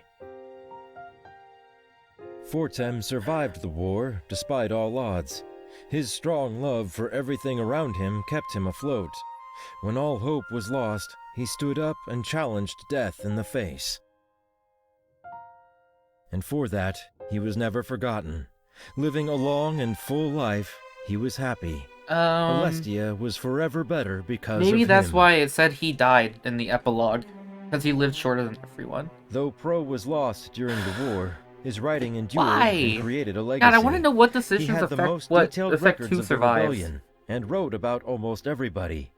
Everything you could possibly want to know, down to the smallest detail, had been written. His work went down in history as one of the most detailed records of wartime. Every soldier, their likes and dislikes, their daily routines. I mean, he's just a he stalker. had written it all. Grieving friends would use these texts to keep the memories of their loved ones alive. But no one wrote about him. It was reported that a man and woman resembling Pro were seen at his memorial. However, they disappeared as quickly as they had Oh my come, god. never to be seen again. But the most popular of his writings was about you, the monarch. The world would remember I you really for want to an know eternity, what and the decisions keep sacrifice people you alive or made. dead. Your name became a I symbol wanted of everyone hope, lives giving ending light now. to anyone in Because, dark goddamn it, times. I'm really sad. To Pro, it was important that you were remembered as a person first and a hero second. To this end, he stayed true to his methods, choosing to write about your day-to-day life. Though you were remembered as a hero, people realized at heart that you were the same. Pro's identity as the mole within the rebellion never came to light. However, even if it did, he had done enough to make up for his actions. Many aspired to write like him, but none could achieve such I prowess. just want my husbando to not be dead. After the war, Ulrich did his best to assist the throne and serve the monarchy. There was much to take care of, and things were chaotic after the fog of war settled. But he was up to the task, and he did everything in his power to make the world a better place. Yeah, In his that's spare nice. time, I will he say would this is visit nice. New That's for sure. Alarinthia and assist Vivian as well. Having achieved his dream of a changed nation, it made sense to help out. It would take a while before every Alarinthian adjusted to this new lifestyle. With your sacrifice, there was nobody left to lead Alestia. Ulrich, stepping up, took on the role of first king of the monarchy. His goal was clear: to educate the world on the new status quo. People slowly learned and adjusted to news of the Triumvirate's fall, but with many years of hard work, they had come to enjoy Ulrich's rule. Alestians lived in peace, never fearing what their rulers may do to them. He had a statue of you erected in the town square of Balteus. You would forever be remembered as the first monarch, a hero. Third statue Every acquired. ruler in the future Nice. would owe their power to you and your sacrifice. With his curse lifted, he was no longer afraid of dying. He served Alestia until he was lost to old age, passing away happily. Though new rulers came and went, he was always remembered as the best. Thanks to your efforts, Ulrich was able to live a happy life, free from the Triumvirate. The shadows of his past soon dissipated, and he turned into a new man, truly loved by the people. Though his secrets never came to light, he had certainly done enough work to make up for them. Domek fell during the battle in Balteus, and it was a tragic loss. A massive blow to morale made your victory seem somewhat hollow. After all, were it not for Domek, things would have never gotten this far. At least we're He was together. remembered posthumously for his strategical genius. It was incredible how he led the rebellion after Solus's passing. A memorial service was held, and almost every soldier showed up. Everybody was shocked at losing both you and Domek during the war. Two of the key players were no longer alive to enjoy their hard-fought victory. Ulrich took over as the king in your absence, but never forgot his closest friends. The love that you formed with Domek during the war would go down in history, a testament of how bonds can flourish even in the darkest of times. A true legend. It was a shame, many thought, Shut that up! neither of you survived to grow that love even further. Though Domek was lost to the war, his actions were never forgotten. His job of leading the rebellion after Solus's passing became a legend. Were it not for his coordination, things never would have happened as they did. What? Okay, well, he After his did die, death, but he didn't all die like claims everybody that else. he was responsible for the attack in Mazeo were dropped. He was respected after his passing, and left behind a legacy Alright, of but thanks trained for hanging men out, and women. Goody. You have a good night. Because of what he taught them, the monarchy would have unparalleled military might. Sophie's past crimes were pardoned after his exceptional performance in Balteus. His defection from the Triumvirate and his advice regarding them were seen as invaluable. Were it not for his actions and his change of heart, the war would have been lost. Yeah, really. That was what it was like. True to his word, he used his eternal life to serve the monarchy. He was able to tell stories of your battles and keep your legacy alive. Every ruler in the future would know exactly who gave them their power. Giving Howell his independence came at the cost of his life. However, he knew the chances of dying were high when he asked. People would say that you made the right choice by granting him his wish. Many mourned the loss of Howell in the battle for Alestia. His wealth of knowledge about the monarchy would have filled books. However, his kind was now all but extinct, a casualty of this ruthless war. Aaron personally oversaw the transition of his home from a tavern to a barracks. He wanted to ensure that during the switch, things still met his standards and regulations. Peregrino became a source of immeasurable military might. Hey, you found a and new Aaron job. It wasn't that oversaw bad. all of it. Though conflict was rare, Peregrino remained as the first line of defense to protect Valenorth. Aaron realized that he hadn't lost his home at all, for home was where he and his friends resided. He lived the rest of his days in this new barracks, a proud servant of the new monarchy. This is where Milas settled down, unable to decide between Mazeo and Valenorth. He lived a happy and peaceful life, choosing how his remaining days played out. Being free to choose what happened to him, he was never bound by duty again. After the chaos dwindled, Alex returned to Mazeo and started a new life. His treaty was honored, and pirates were forgiven for all they had done.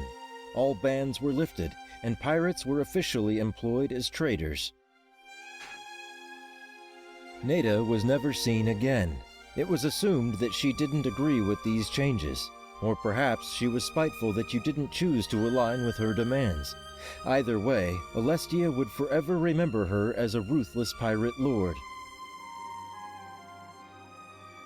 Grizz was a casualty of this ruthless war, but his legacy lived on. Stepping up as mayor of Mazeo, Lilith continued what he started. She honored the pirate treaty and helped Mazeo adjust to every change. The created seers seemed to be affected by your attack on the Dark Idol. As if offering their strength when needed the most, the energy within them vanished. That's nice. When the fog of war settled, they were no longer plagued with visions. So I'm assuming all the corpses would have just gone back to normal then. Vivian returned to Alarinthia and led it into a new age. No longer was the fate of the nation in the hands of the strong. Alarinthia existed in unity with the new monarchy, and it flourished. Trade routes were introduced, and its ports were open to everybody. The strict security and immigration process had been abolished permanently. Holding a ball every year, Vivian kept up the tradition of giving to the people. One thing was for sure. Alarinthia would never be in the hands of the strong again. Vivian lived out a long and happy life in the nation he had always dreamed of creating. Shane was killed in action during the final assault on Balteus. Yeah, fuck Many you. members of the new monarchy refused to speak about his betrayal. The wounds he inflicted in your cause were grievous, and his justice was served. When the chaos and confusion settled down, Halen seemed like a new man. He likened his existence to that of a spectator watching a performance. No matter what he wanted to do, his body could not defy his masters. Interesting. He decided to atone for what he had done and joined the new monarchy. Of course, many people were apprehensive about accepting his aid. Over time, they learned to accept him and his desires as genuine. Yo, Halen turned good. His job stayed largely the same, ensuring that Alestia's rulers remained in power. But with new masters and even new friends, he took pride in being on the right side. With the Dark Idol gone from Balteus, the corruption slowly waned. Over the next several decades, it made a complete transformation. Many would call it the most beautiful place in all of Alestian history. This is just straight up Irithyll of the Boreal Valley, though. You cannot convince me otherwise. Its name was changed to New Balteus, and left behind its old roots. No longer would it be known as the seat of the tyrannical triumvirate. People would see it as the place where Alestia was changed forever. People would come from all over the world to see the home of the new monarchy. It became a symbol of new beginnings, teaching people that change is always possible.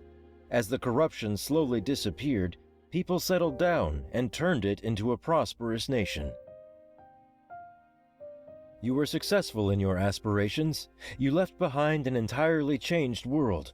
The members of the rebellion that survived had a new, even bigger journey before them. It was time to lead the world into the bright future you secured. For them, work had only just begun. Thank you for your service, Monarch. For everything you've done, you will never be forgotten. Strength in unity.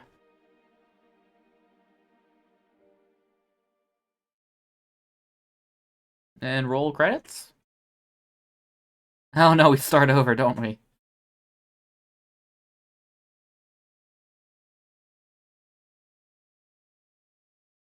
My vision fades in and I feel incredibly confused. With everything that just happened, I should definitely be dead.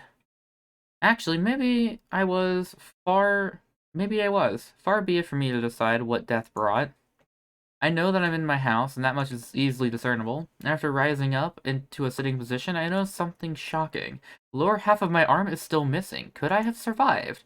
No, that was impossible. What's going on exactly? As my mind starts to fill with possibilities, there's a knock at my door.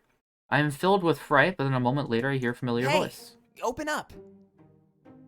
I rush to the door and Fortim steps inside of my house, my heart beating so fast, then joy overtakes me. I give Fortim a big hug and he seems to be surprised. Did you just wake up? Oh jeez, hope we won't be late. Don't tell me you forgot what day it is. Huh? It's the anniversary of your induction. If we don't hurry to the town square, we'll be late. Salus is already under enough stress having to train Milas. Salus is alive? So come on, we need to get going. Your parents are counting on me, Seer. I told them to give me 10 minutes tops. My parents? I'm in complete shock and I stand there dumbfounded. A small eternity passes before Fortin breaks the silence. Well, don't just stand there. You need to get ready. At this rate, you'll be greeting the townspeople in your underwear. I mean, you can if you want to, but I really don't recommend that. I don't know what's going on. Am I in a new reality? The Elder is alive as well as my parents, and I've been inducted? This means that the rebellion was never formed, there was no occupation. Tears start streaming from my eyes, and I give Fortim a bigger hug. I don't know what happened exactly, but I am not about to question it. If this was the reward for my journeys and sacrifice, then it was worth it. Whoa, hey! Calm down. I cry even harder, and Fortim can't help but show worry. Hey, wait. Are you okay? I nod and tell him everything is fine. And this time something tells me it will stay that way.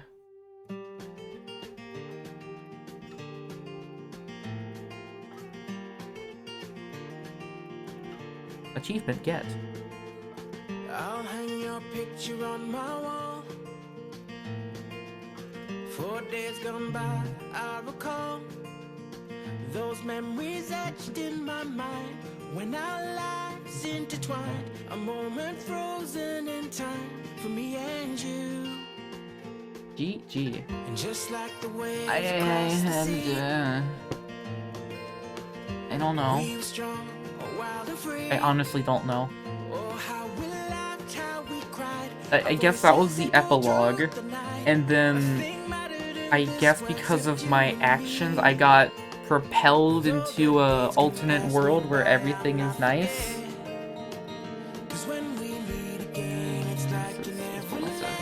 DJ Horn is John Chiplock was in this game? That's why I recognize Crow's voice. This guy is in everything. Why?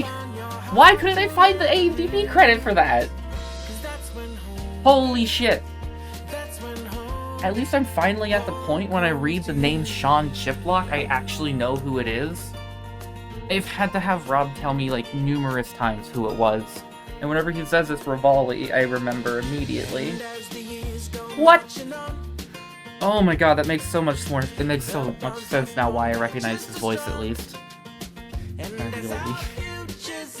Where's the sharks?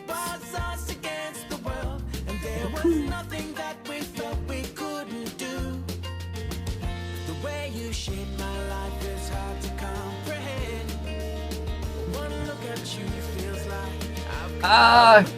He's so aggressively red. Jeremy Smith. Oh, a cat. Yeah. Yeah, there was a cat. Like I said, there was like 2 cats in the game. We're gonna see another one too. Oh god, I forgot how aggressively blue he was. Oh, you don't get to see their picture. Oh wait, Spice was also a cat, I think. It was either a cat or a deer. I don't remember what her name was, but there was another cat. She was the assistant to Grizz. QA! I mean, the game ran fine. Down here in Envil. This one was... I would say it was pretty good.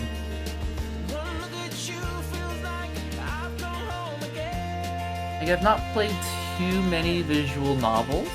Also, welcome. You have quite the timing on that.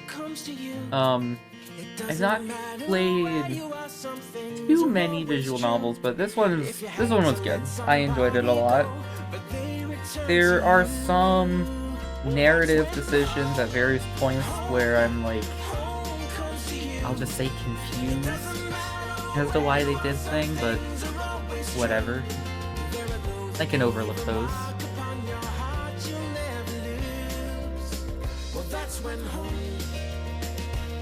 Ah, Kickstarter backers. 100% there was a tier to have your character in as a side character. There's no way there wouldn't be.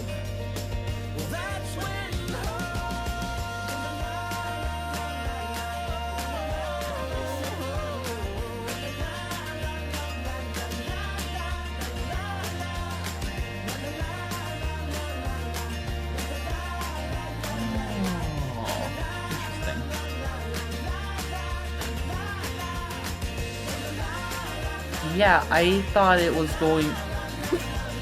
Oh, wait, hold on. Let me take a picture of this real quick.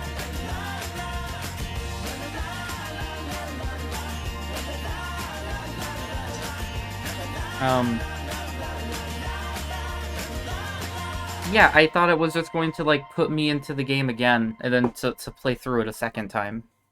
That's what I thought was about to happen. Oh, man. There's a lot of people behind this.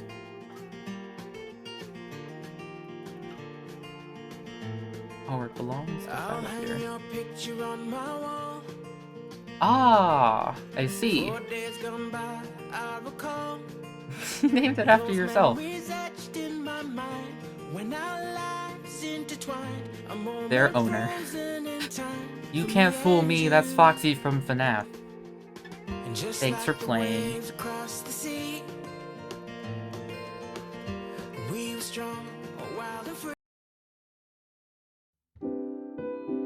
Alright.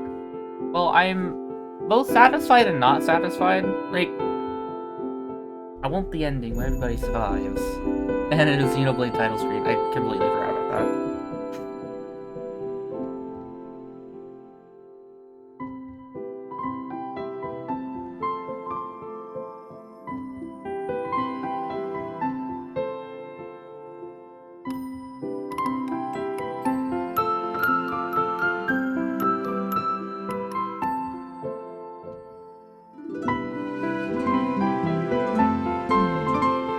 Okay. Yeah, it's definitely too late for me to continue doing other things. Holy hell. I'm speaking game.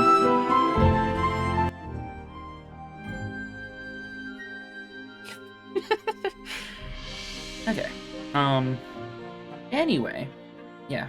It is late. Oh my god, it's 11:23. It's very late for me. I need to go. I need to get going. I definitely want to get the end where I can be happy with my blue dog boy, Dominic. I want to get that. I also want to get, I guess, the other endings. And so I guess there is...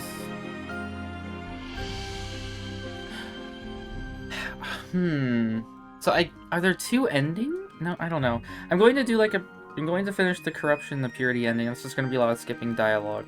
Either way, there's a lot that I want to clean up in this game, and I really want to, like, have it so everybody survives, because I do like all of the characters. There wasn't, like, any one character that I disliked.